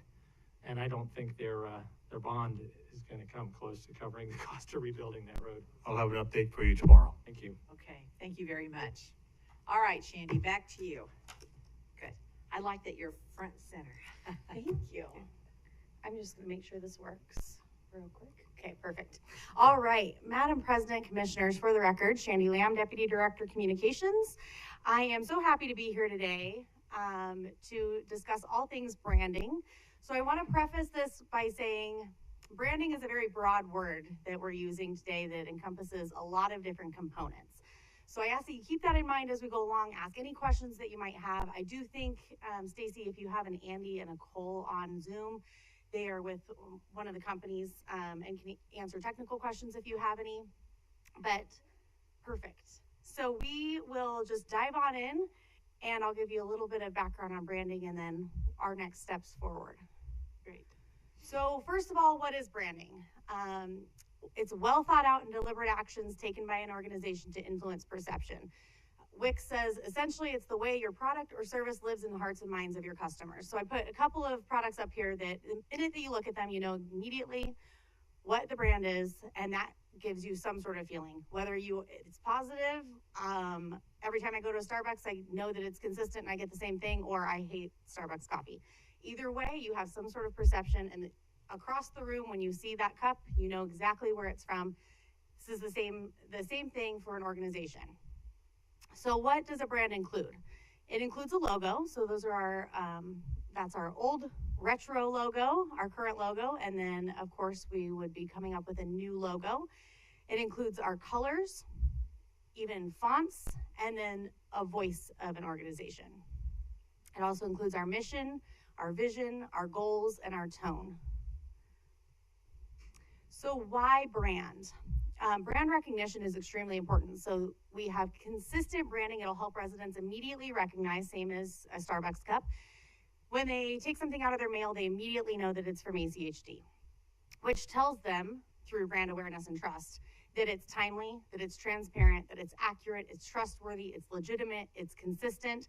All of these things come with branding. So instead of it being something that might just look like another flyer from a real estate agent, they know immediately that it's from a local government agency that they trust and that it has important information that they need to read. And that's not just when they open their mail, it's when they open their inbox, through their email, when they are seeing a sign on the road, whatever it might be. So why brand now? Well, first of all, we don't really have a brand currently. We have a logo. We have purple in the logo, but that's not something that we typically use in any of our publications because purple is a very difficult color to use. But you'll see as I go through all of these, we don't really have a consistent brand that we use as far as aesthetics goes. We do have a brand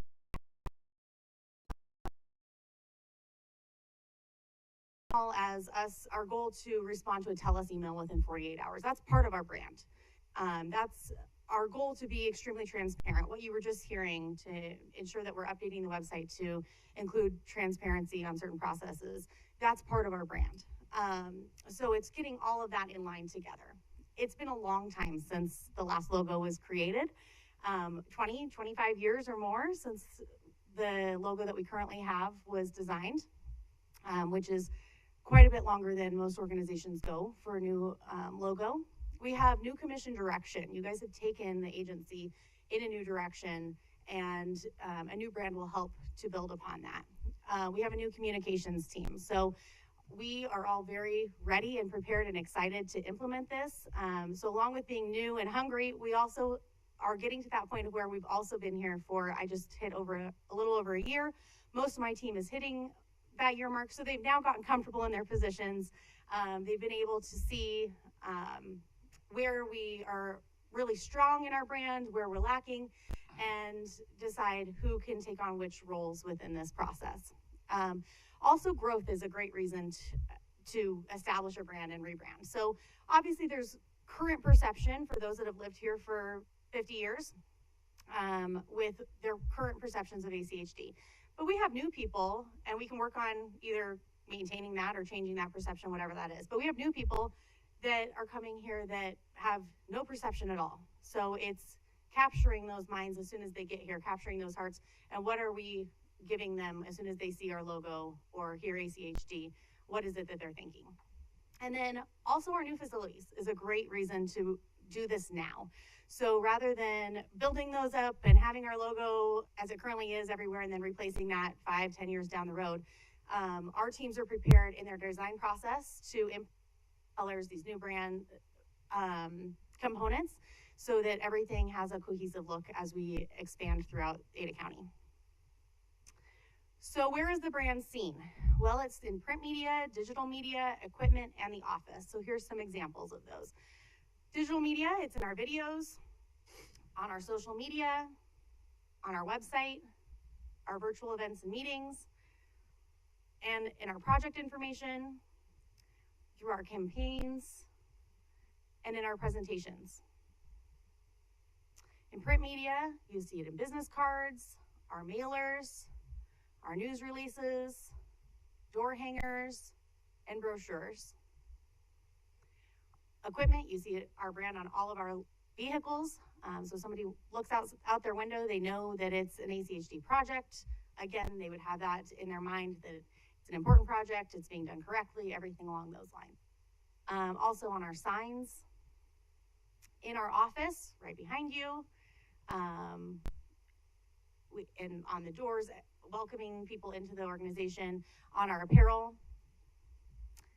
And all of this, 90% of what I just talked about, all ends up in one place, which is on our website, whether that's our social media posts, our project presentations, our videos.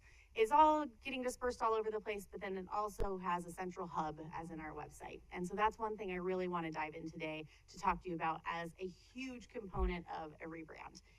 And that would be a new website. So our goals with a new website would be to improve the appearance overall, to increase usability, to improve accessibility, and to integrate communications tools. So it's really a one-stop shop. So for appearance, we'd want to match the new brand, whatever those colors are, whatever that aesthetic is, have that matched and consistent throughout. We want it to look clean and professional. We want contrasting colors for accessibility, and again, consistency throughout, so every page is branded so they know exactly where they're at. Usability, I believe we're about 40%, and this varies based on different months, but about 40% of our users are using it on a mobile device. So we need to make sure that our website is optimized for mobile use, and that every user, no matter what device they're using, has a great experience. I also want to make sure that we are improving architecture. So for those that don't speak website language, the architecture is really the layout of how you're clicking and getting to places. So a good example of one area would be the projects portion. So currently how our architecture is laid out for our projects portion, it makes sense to those that work at ACHD. We know something is a community project. We know something is maybe an intersection project. We might know that it doesn't include an intersection, which would be a roadway project, which is how that's currently laid out. The general public does not know, nor do they most of the time care that it's a community program. They want to, just as quickly as possible, find the project that they're looking for. So that is a good example of architecture and really focusing that architecture on the end user, the customer at hand, not ACHD, not those that understand our internal organizational chart or internal processes. And then we need to improve and condense content. So a lot of times, and I've seen this everywhere that I work, we get really excited about the work that we do, and so we're putting a lot of technical information on there that we might geek out on, but that the end user really doesn't need to know or want to filter through. There are certain things that our customers want to know, and sometimes it's not necessarily what we're most excited about.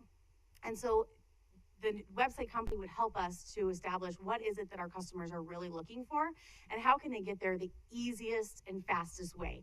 Fewer clicks and more concise content, so they're not having to read through. So there's really actual number of words that we're trying to get to on a certain page, or a reading level on words that we're trying to get to ensure that all of our customers are able to get to the information that they need.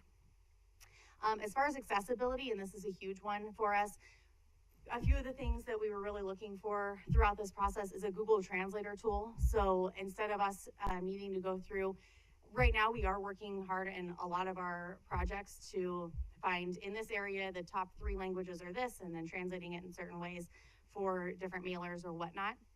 But on this website, we can have a Google Translator tool that at the top, they can choose to translate the entire website into a bunch of different languages, which would be really great. So that we are more accessible to that growth that's coming in and our existing customers. There's a font sizing tool as well that we're looking at if they need to increase the font size to be able to read more. And then alt text is also extremely important. So for those that don't know what alt text is, those that are visually impaired will use a reader on a website. And if they get to a photo that doesn't have alt text attached to it or even a link, they miss out on part of that experience because they don't have any idea what's in that photo. So alt text behind that will help them to know that it's President May standing next to an art contest student that won an award for her art on our sweeper. And we can put in basic information behind that photo so that if they'll be able to be a part of that experience.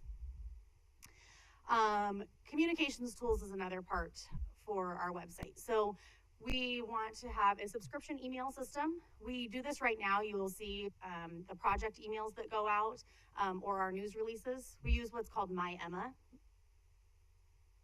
But really, that is a very basic way of using a subscription email system. So we want to expand that. So right now, our customers have to subscribe to each project that they want information about individually, or they can subscribe broadly to our news, so our news releases and blogs.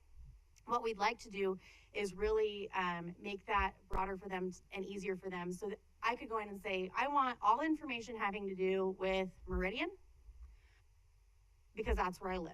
I want all information having to do with Garden City because that's where I work. And I want all information to do with bicycle projects because that's how I commute. And then when we're pushing in information out on projects, whatever it might be, we can click tags to say, this has to do with this, this, and this. And then anybody that has subscribed to those will get that information. Nice. So it's more customized for what they're wanting to know. And they don't have to go in every single time and resubscribe for things. There will be a public meeting portal as well. So similar to what we have with iCompass, but it will be integrated into the website and not a third-party system.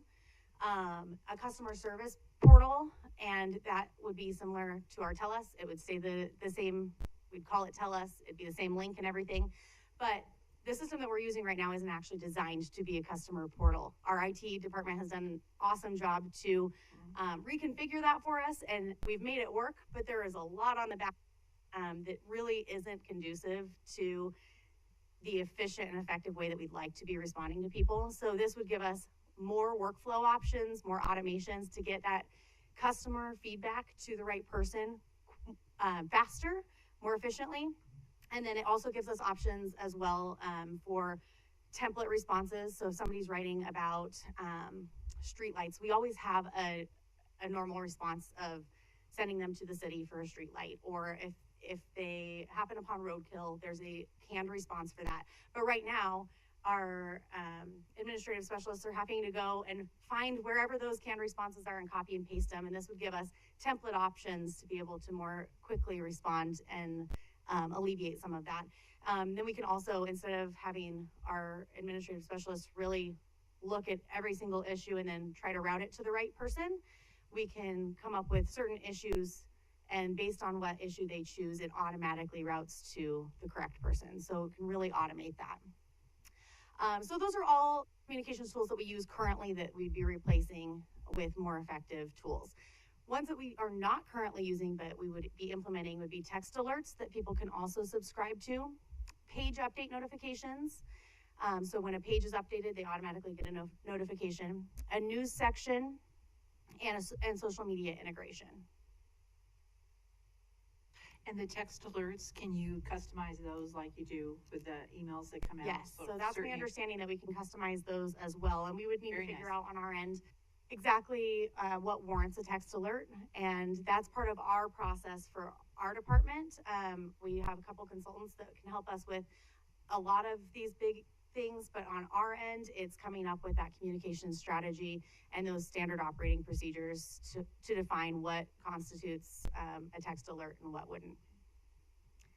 So how do we meet all of these goals? Well, we've chosen two fantastic organizations that we think can help get us where we want to go. So the first one is North Star, and they are a branding organization, and they really take a holistic approach to branding. So they come in, and the first step is getting focus groups together with stakeholders, both internal and external, so that they are included.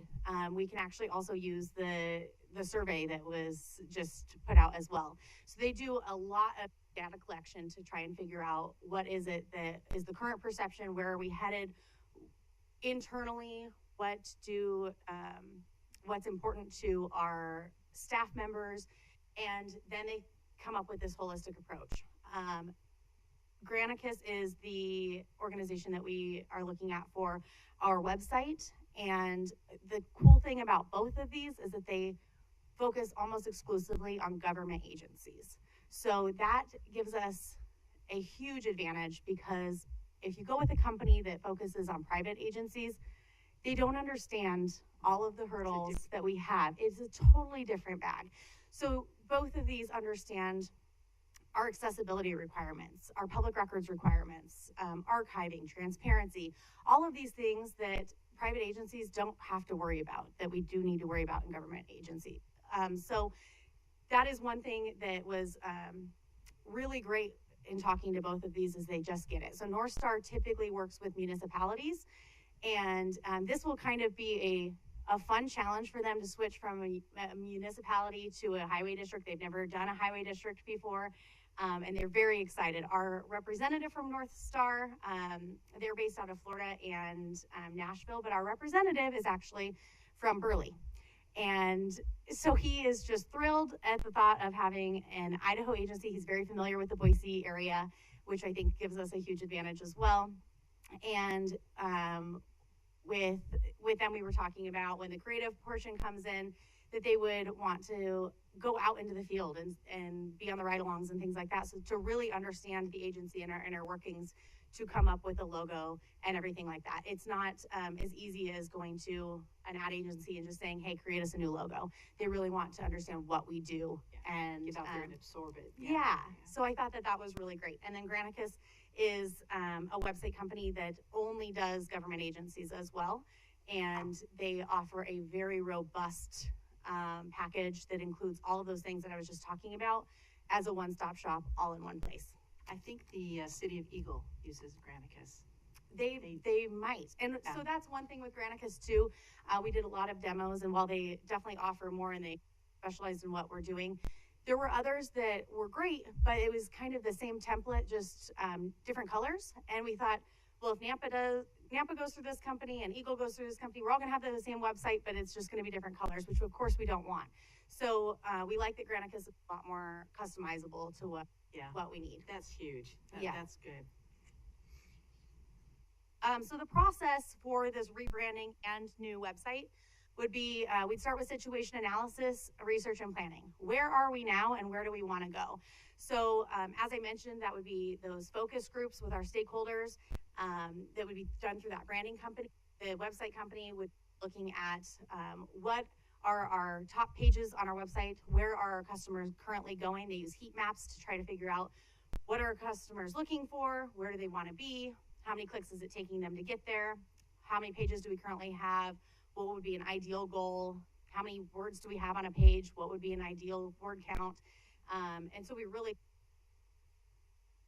the next would be stakeholder insight development. What did we learn from all of that? Web tool implementation. So one really great thing about Granicus is that they can implement all of these tools like TELUS and that subscription and everything before the website goes live. So on our end, we're already all of these new tools that when it goes live, we are ready and prepared. It's not all happening at once. We can start using all of these. The team that uses TELUS currently in the room to say, hey, this is what these are the right workflows, and we can start implementing all of that.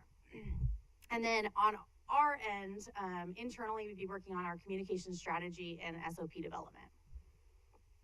Next comes the creative process. So that's when North Star is giving us our logo in black and white. They don't start with colors because they don't want that to change our mind in any, and then we focus on colors. So they'd be coming in, like I said, doing those ride-alongs, getting to know the agency, and then working through that creative process. Both of these agencies have agreed to work together as well. So they'll start building and working on the website and the content, but not until that creative process is complete with North Star will Granicus be implementing what they've come up with. So both of them are excited to work together, and they both said that it works a lot better when it's happening at the same time as well. So Is this the first time that they've worked with each other? I think it is the first time that they worked together, but North Star was just telling that they are currently in a process with another website company doing the same thing, and they said it goes a lot more smoothly when they can do it at the same time and not have to change things. So the next is deliverable development and training. So really training all of our staff on how to use all of the tools, how to add to the website. Again, Diane has done a great job with our current website. We are just growing and have kind of outgrown where we're at. So a lot of this would be training Diane on how to continue on with her current role as the webmaster and creating those pages that we're going to need, training our team that uses TELUS on how to implement all of those new workflows, run their reports that they're going to need. We also, there's a system also, I don't know if you've ever heard of it, called Bang the Table that a lot of companies use, similar to publicinput.com, and it's a public involvement site that we actually were looking at before separately that Granicus has now acquired. And so you can put projects out there and do surveys directly, whether that's short or single questions. It's a very cool tool that we were looking at separately that's included in this package that would really elevate our public involvement piece as well. So this part would also include training on that, both our PMs and my team as well. And then would be the launch. So our first estimate from both companies was about 8 months, but we've looked at ways that we can make that go a little bit faster, and we're hoping that they would be able to get it done as close as possible to the beginning of the new year, which kind of makes sense. New year, new look, new direction. So branding, pricing, they do this in 3 phases. So research, insight, and strategy is the phase 1, then creative, and then action and implementation. So their total is about $75,000. I estimated about $80,000 with a couple of flights that we'd need to pay for them to come here. Our website pricing comes in 2 different forms. So our first is service. So what you're seeing right now is the services that they provide. This is a one-time fee. So their strategy services, this is everything that they're doing to go and look and evaluate the website, to give us recommendations, to set everything up, to do the training sessions with us, the online workshops, the ongoing management and reporting. So this is all included in the price that you see here. And then from there, it's a la carte years moving forward of what we think we need. I don't foresee that we'll probably need a lot of these options. I think that we'll be pretty trained up by that point and working on our own. But of course, if you have turnover and you have new people coming in, you might want to add one on for a year. But at that point is whatever services we need, then they can work out with us how much that would be. And then the technology piece. So everything I was just talking about that would replace our TELUS system, our subscriptions, the text messages, the website hosting itself, our Engagement HQ, which is Engagement HQ is Bang the Table. That's their name for it. And that total for the one-time fee and the annual fee, which we'd be paying all in the first year, would be $112,000. So our offset is those tools that we have currently that we'd be replacing: MyEmma, our website, iCompass, and then TELUS. We don't pay any additional for TELUS, but we pay in a lot of time. There's a lot of time, both with IT and all of our users, that would be freed up. So that one's priceless.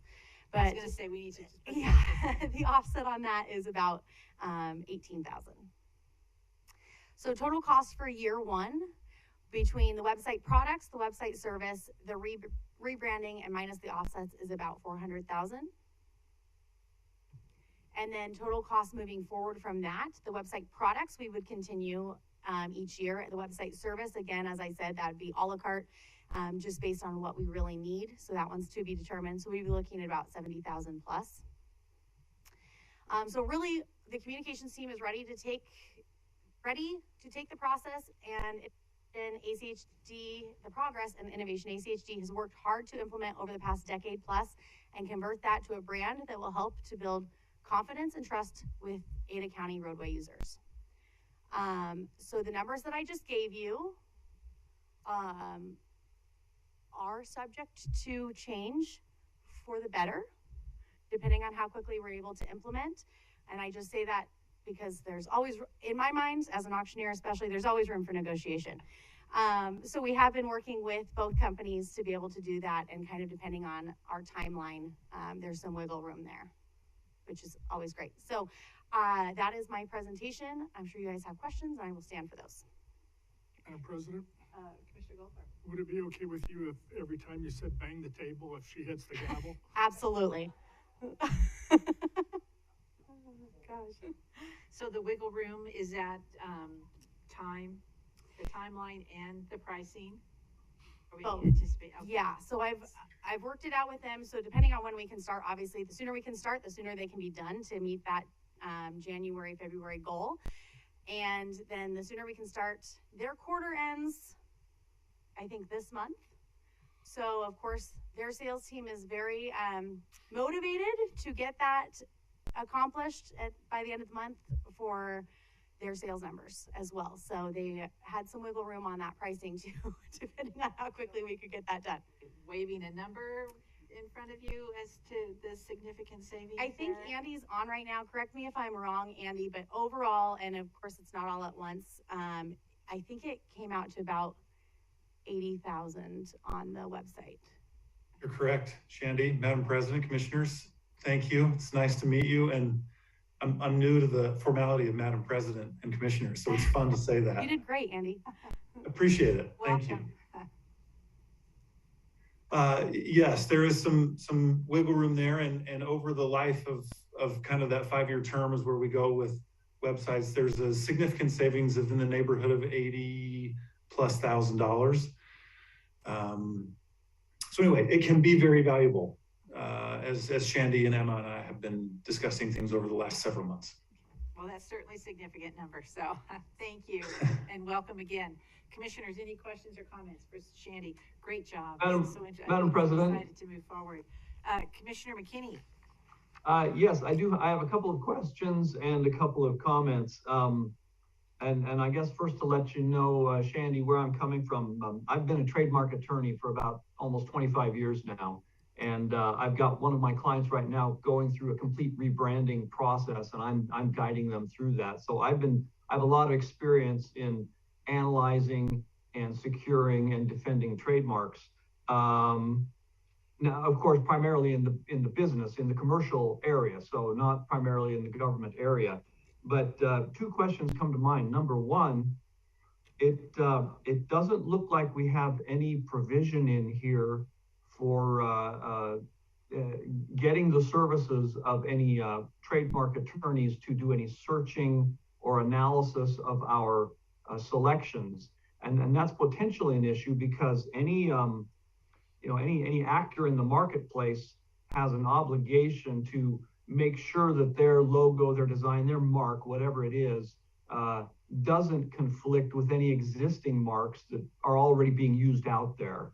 And so it seems to me that once we've settled on a logo and a mark that we like, let me just tell you, I always advise my clients, once they've got a mark or a design that they like, the next step is to do a search to make sure that there's not somebody out there with a potentially confusingly similar mark, because that's a potential problem. It's two reasons. Number one, it can prevent your registration of your trademark. Number two, it could also precipitate a conflict, potentially a lawsuit for trademark infringement or for unfair competition, what have you. So I wonder if maybe it hasn't been an oversight not to at least go in that direction. And I don't know if ACHD would hire Holland and Hart to do those, answer those trademark questions. I know they do handle that kind of work. In any case, that's something that I think ought to be considered and maybe has been an oversight here. Likewise, then, of course, once we have a logo, a design, a mark, it would seem to me, I would presume we would want to register that as a trademark so that we could then likewise have the protection so that some other user out there couldn't adopt a mark that would confuse people about our services. Again, in the government realm, it's a little different than in the commercial realm. We're not selling products in Kansas or some other state. And so, we're offering services and so on. But I think that's a consideration that ought to be at least thought about generally. And then finally, just as far as comments are concerned, two things. I just have two comments. Number one, when it comes to trademarks and logos, the simpler the better. The simplest mark, the simplest logo that we can come up with that will do what we need it to do is generally the way to go. I mean, think about that Nike swoosh. That's a very simple mark. People who see it, they know instantly what it's talking about. And you can see it from a mile away and know what it is. I would like for us to have a kind of logo that, it's on the door of our maintenance vehicles, and a vehicle half a block away can see and know that, oh, that's an ACHD vehicle or something like that. In any case, so simplicity should be a huge consideration. The less complex we can make our logo, I think, is going to be better. But then finally, the other issue is, of course, distinctiveness.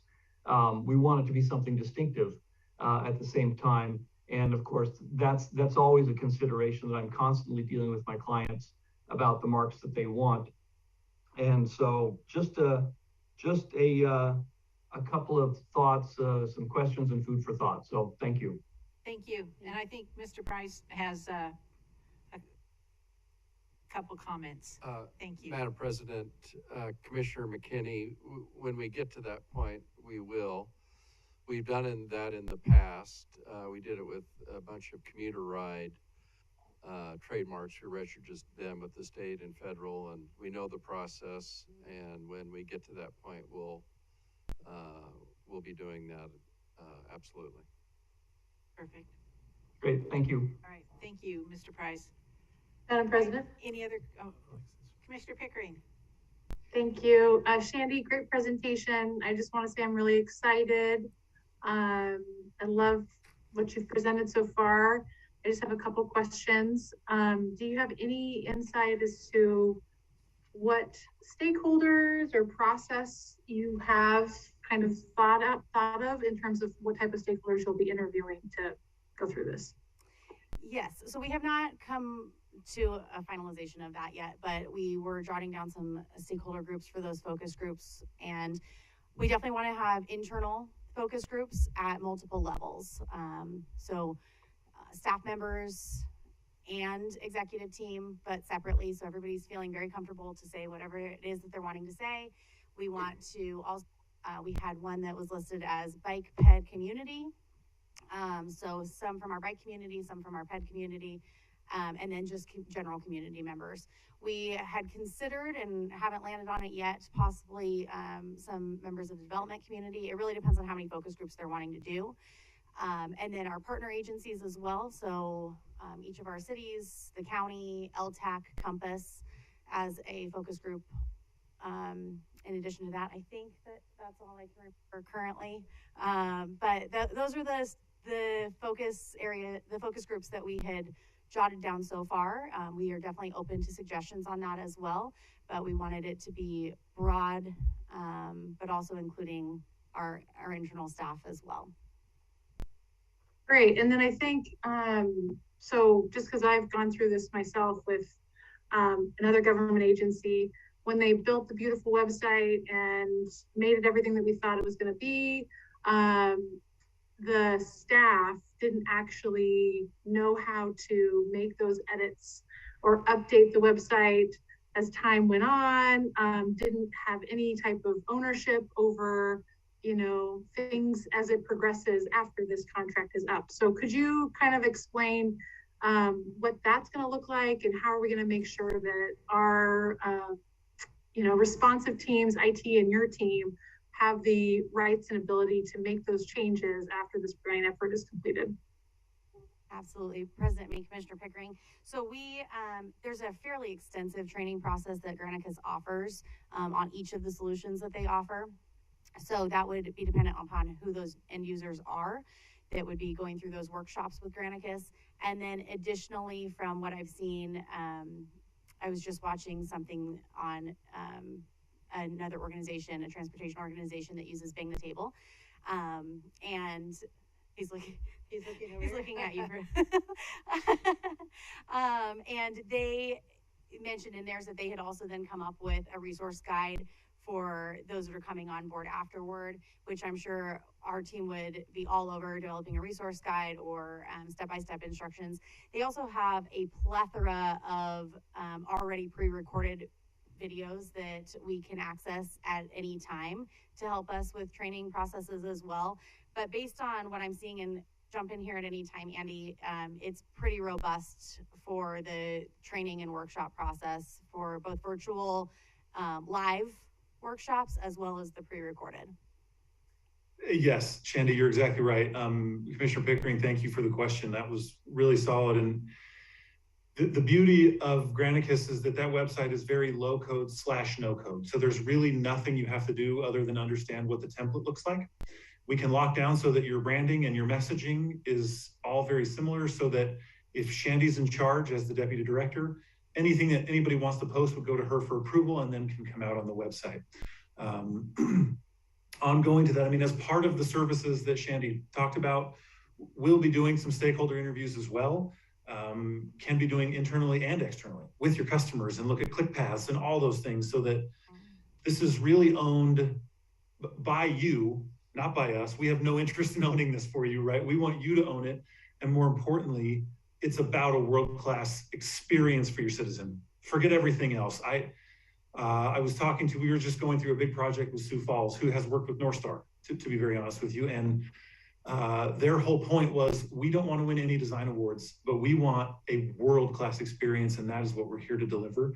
Videos, you'll have a dedicated customer success agent that can always help at any time, 24/7 customer service. So there really is not going to be a scenario where people won't know. Now, turnover can be a thing, right? As turnover happens, you can lose a little bit of that, but again, ongoing service, ongoing customer success, you're going to own it. And I think people are going to be really happy about how easy it is to make changes as necessary. Very good. Sounds like the tools are there in place. Thanks, Andy. And I just want to make one caveat too, that I've heard from some of our municipal partners that in attempting to make their websites more ADA accessible, they still run into a lot of hangups. And so obviously that's a huge priority for us as a commission, making sure that we are accessible to all users. So Shandy, my big plug, I know there's a lot of stakeholders that you probably know, and we're probably thinking the same thing on who should be involved, but just as my little 2 cents is making sure that we've got folks with disabilities that are plugged into this. We've got lots of really great advocates that I think would be happy to answer the call. Yes, President May, Commissioner Pickering, absolutely. And we will ensure that, I don't know if it'll be a separate focus group or integrated into each of the focus groups, but I think that's a great point. Great. Thank you. Yeah. Commissioner Madam Hanson? President, and Shandy, this is fantastic. I guess I've been here too long because I remember the whole process we went through. I don't know if Commissioner Goldthorpe was here when we put the new website in, and I'm thinking, Yes. gosh, it's not that old. But I understand technology and the issues change very rapidly. The other thing that I'm amused at is that all of the current branding and advertising and so forth, and even the examples you use ACHD. They don't use the whole name. It's like Kentucky Fried Chicken is not, it's just KFC, because fried doesn't really capture what they do anymore. And highways doesn't really capture what we do. We're about managing the entire right of way to move people around the community. And so it's not just about highways. So, but you're stuck with those 4 letters. So you have to figure out how to do that. The one thing I want to just highlight, and I really appreciate the staff doing this, is the way in which the integrated 5-year work plan is now used on the mapping and the neighborhood plans as they're pending and they're collecting data has been terrific, because we didn't have anything near that. And so I really appreciate that. And I've driven lots of people to those and say, look, you don't have to figure out whether you call it a intersection or a whatever. Just look on the map and click on it, and it'll tell you the basics. And then you can follow up with even the staff. It has the staff member's name on it. You know, you'll know when the design is, you'll know when. So that is a feature of it is tremendously valuable. And I assume that's going to be enhanced. I just want to shout out to the IT folks for getting that done. And the other thing, I'd just follow up on what Commissioner Pickering's saying. There's a lot, because we manage the right-of-way and they manage everything outside the right-of-way, but through contracts with the cities, we let them manage things in the right-of-way, like lighting and parking. And so there's constant back and forth with the cities and the county, the general purpose government. So figuring out a way so that that transition is as smooth as possible. So people don't feel like, oh, okay, now I got to go to another website. It's like and I don't know how to do that, but it's like, okay, they've entered, they have this issue about something that happens to be, they're thinking, okay, this is in the right of way, this is transportation, and it's actually something we've contracted somebody else to do, figuring out how they can do that without backing up and going into somebody else's.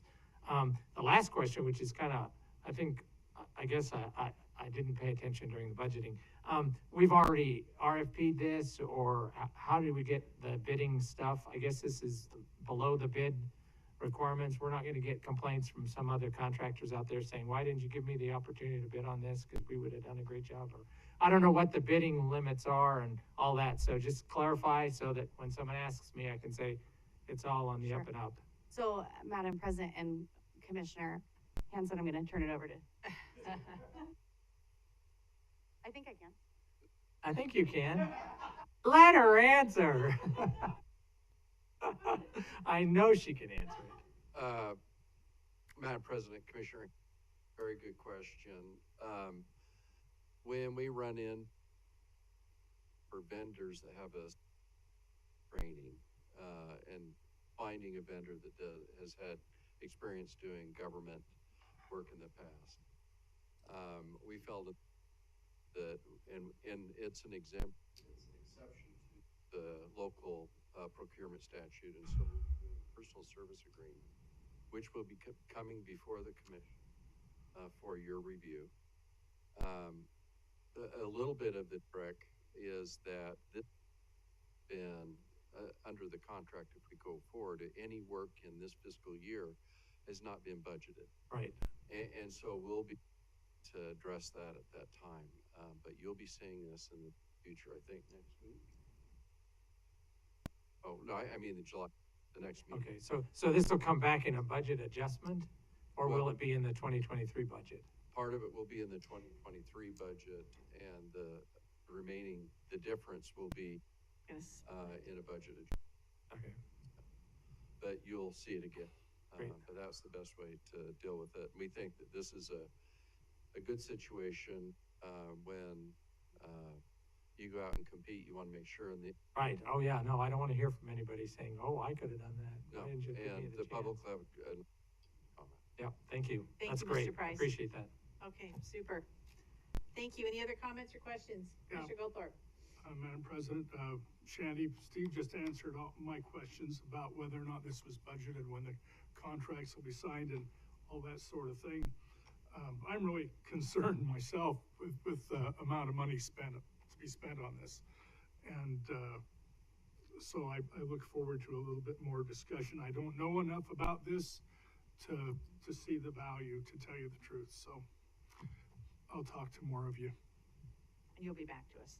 Absolutely. And President May and Commissioner Goldthorpe, that's one thing I really wanted to do, was really break those down by the different tools, because I know it seems like a lot all at once, but these are already tools that we either have that we're replacing or that we were looking at getting separately. So while we're calling it rebranding or calling it a new website, it really is so much more than that. It just happens to all be done by two companies. So I know it looks like a lot, and I tried to do my best to break that down, but I'm happy to answer any further questions on it. Okay, we look forward to that. Great. All right, Thank good job, Shandy. Thank you very much.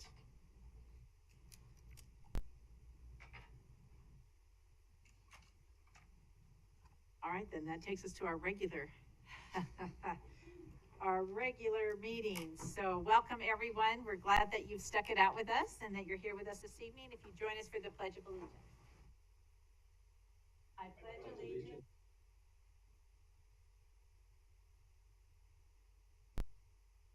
One nation.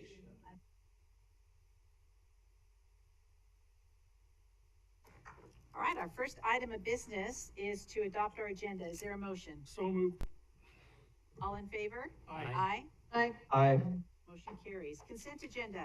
Items on the consent agenda are considered to be routine and will be enacted by one motion. There will be no separate discussion on these items unless a commissioner or a citizen so requests, in which case the item will be removed from the consent agenda and placed on the regular agenda. All consent agenda items are commission action items unless noted. Do we have a motion? So moved. Move to approve the consent agenda. Second. All in favor? Aye. Aye. Aye. Motion carries. All right, takes us now down to our regular agenda, and we have no items on our regular agenda. So moving forward, that takes us down to public communications, and I believe we have some individuals that are here. Richard, I'm sorry. All right, welcome, Richard. It's nice to see you. And commissioners, let me ask first. Just go ahead and state your name and your Yes, address. yes. Okay. Richard Llewellyn, 9170 Hill Road. All right. And let me ask you if you would like me to show you some slides or not. If I put slides in, it'll take me, I don't know if I can get minutes, but I'll try. Are they different than the They're mostly what what you sent you've us? already seen. Okay. So I can think just address them in textually if you prefer. okay. I think we've got that information. So Madam President, Commissioner Pickering. if we could present it, that would be great, because for some reason there was like a firewall with my Oh, okay. email that didn't let me see Okay, what you he bet. sent. All right. Barracuda, that did it to me Yeah. too. Oh, okay. All right. Sorry, Mr. Price. Madam President, I read the tellus that was submitted, and it relates to a development project that will be coming before the commission in the future. You know the rules about how I feel about quasi-judicial proceedings. I would only ask that this presentation and the testimony be made at that public hearing. That's the appropriate. You can't make any decision tonight, as you know, during public communication. And we have to be a little bit tight with the record on quasi-judicial proceedings. And so I would ask that that Mr. Head be in contact with Richard, and that when we have a hearing or a meeting on it, that he's invited and that he can provide testimony to the entire commission at that time. Okay, so this evening then, we won't do any slides. We will just have some comments from Mr. Llewellyn. Well, my preference would be to have nothing said about the development project Because it until will be the coming record back. is open. It's a due process issue, and I apologize for that, but there's some parameters, and I wouldn't want anything through that process that would jeopardize any decision or the validity of any input that's provided during that process. Okay. Madam All President, right, Commissioner Goldthorpe. if that's what happens, and if Richard can't give his testimony tonight, I would request that he be treated like any other principal when he does give testimony, so that he doesn't have any 3-minute restriction. Oh, absolutely. And that's Absolutely. fine. Yep. That's not the issue. No. It's just Okay. having a record outside the official record that's my concern. Okay. Public communication is a little bit different animal, because it's not an action item and we're not allowed to take any action on it, but we do want to hear from all of our constituents. So, Mr. Price, it would be okay for him to address some of his main points, or should we just hold off on everything? Okay, okay, all right, just for, Madam President, and Commissioners, could I address our larger neighborhood? Anything at all about the traffic impact study? absolutely, absolutely, Or anything else? absolutely. Okay, And great. thank you for doing that. Sure, no, I understand, and I appreciate that there will be a public hearing, on, if I understand correctly. And you will get advance notice of when that's gonna And take place so that you. and I appreciate that. All right. And I also appreciate Thank you for your generally understanding. that we can, come before this body and speak as members of the public. That is something that, is very valuable. It's difficult to do this. I know Eagle, you can go before a city council and you can speak. That's not true with all of our agencies, and so I do appreciate that. So I will, constrain my comments to some of the issues we have in our larger neighborhood.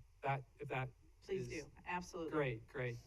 So, the area that we often are concerned about here, as you know, our Northwest Neighborhood Association boundaries are Gary Lane to the east and Horseshoe Bend Road to the west, State Street to the south, and Hill Road to the north. And so much of our neighborhood is affected dramatically by State Street. And yet we have only signalized intersections at the far corners at Horseshoe Bend Road and at Sloan now, there by Walmart, and then one in the middle at Bogart Lane. Now, we're getting many development applications, many of which you have approved already. And the city of Boise is either in the process of approving or has approved, that essentially has put a huge burden on this Bogart Lane intersection. And if you recall back for the prominence hearings, way back in 2019, I remember. the traffic impact study at that point found that the volume over capacity ratio for the Bogart Lane and State Street intersections was, I believe it was 0.99, right on the edge of the minimum threshold for level of service. And that was assuming a 2% growth throughout the build-out year 2024 on Bogart Lane. So we've always been kind of puzzled, like how does ACHD and how does ITD address the concurrent growth in our neighborhood, because it is quite dramatic. And so we just did a little back research and counted all of the units that were available back in 2019. And there was about 920 or so, and I could show you on a map how, but it's essentially using, how we know people drive. And then how many new units have been approved, not including any application that we're not discussing. And that was another 530 units. So that's a 58% increase in residences. And if you analyze that for 4 years, that's about a 12 to 15% annual growth.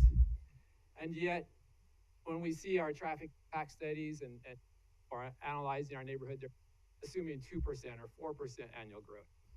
And all of this is pretty much coming down to the Bogart Lane intersection. The other issue is we would love to be able to cross the street and get to the Greenbelt. We used to, it wasn't a problem, and we know that's not on any the way that things have gone, but potentially getting a signalized intersection to the west of this area, so we have one more, would dramatically improve the quality of life for pedestrians and cyclists. To get over to the Greenbelt would be then to do it directly reasonable for a walk or for a quick cycle, versus right now, most places in our neighborhood, if their parents are going to allow them, they can get over to Bogart way or another, but they may backtrack up to the north, back to the south. So from Duncan Lane, you would have to go about 2.25 miles as it is now, because we don't have an intersection on Duncan Lane. So that's another issue that we are concerned about, ways to resolve. So those are my comments, I guess. I'm trying to stay in the confines. You did good. Did a good job. Yeah, you Yes, did a good and job. again, I do appreciate having the public be able to come here and speak to you. Thank you. Absolutely. And Mr. Llewellyn, we appreciate you taking the time to come down here because we value everything that you have to say. And thank you for your understanding of the constraints that we have regarding Thank you, and I'm what glad. we shall not speak of. Okay, thank you. All right, thank you, sir. Do we have anyone else? All right, so then we stand adjourned and we will reconvene in 5 minutes for an executive session. Thank you very much.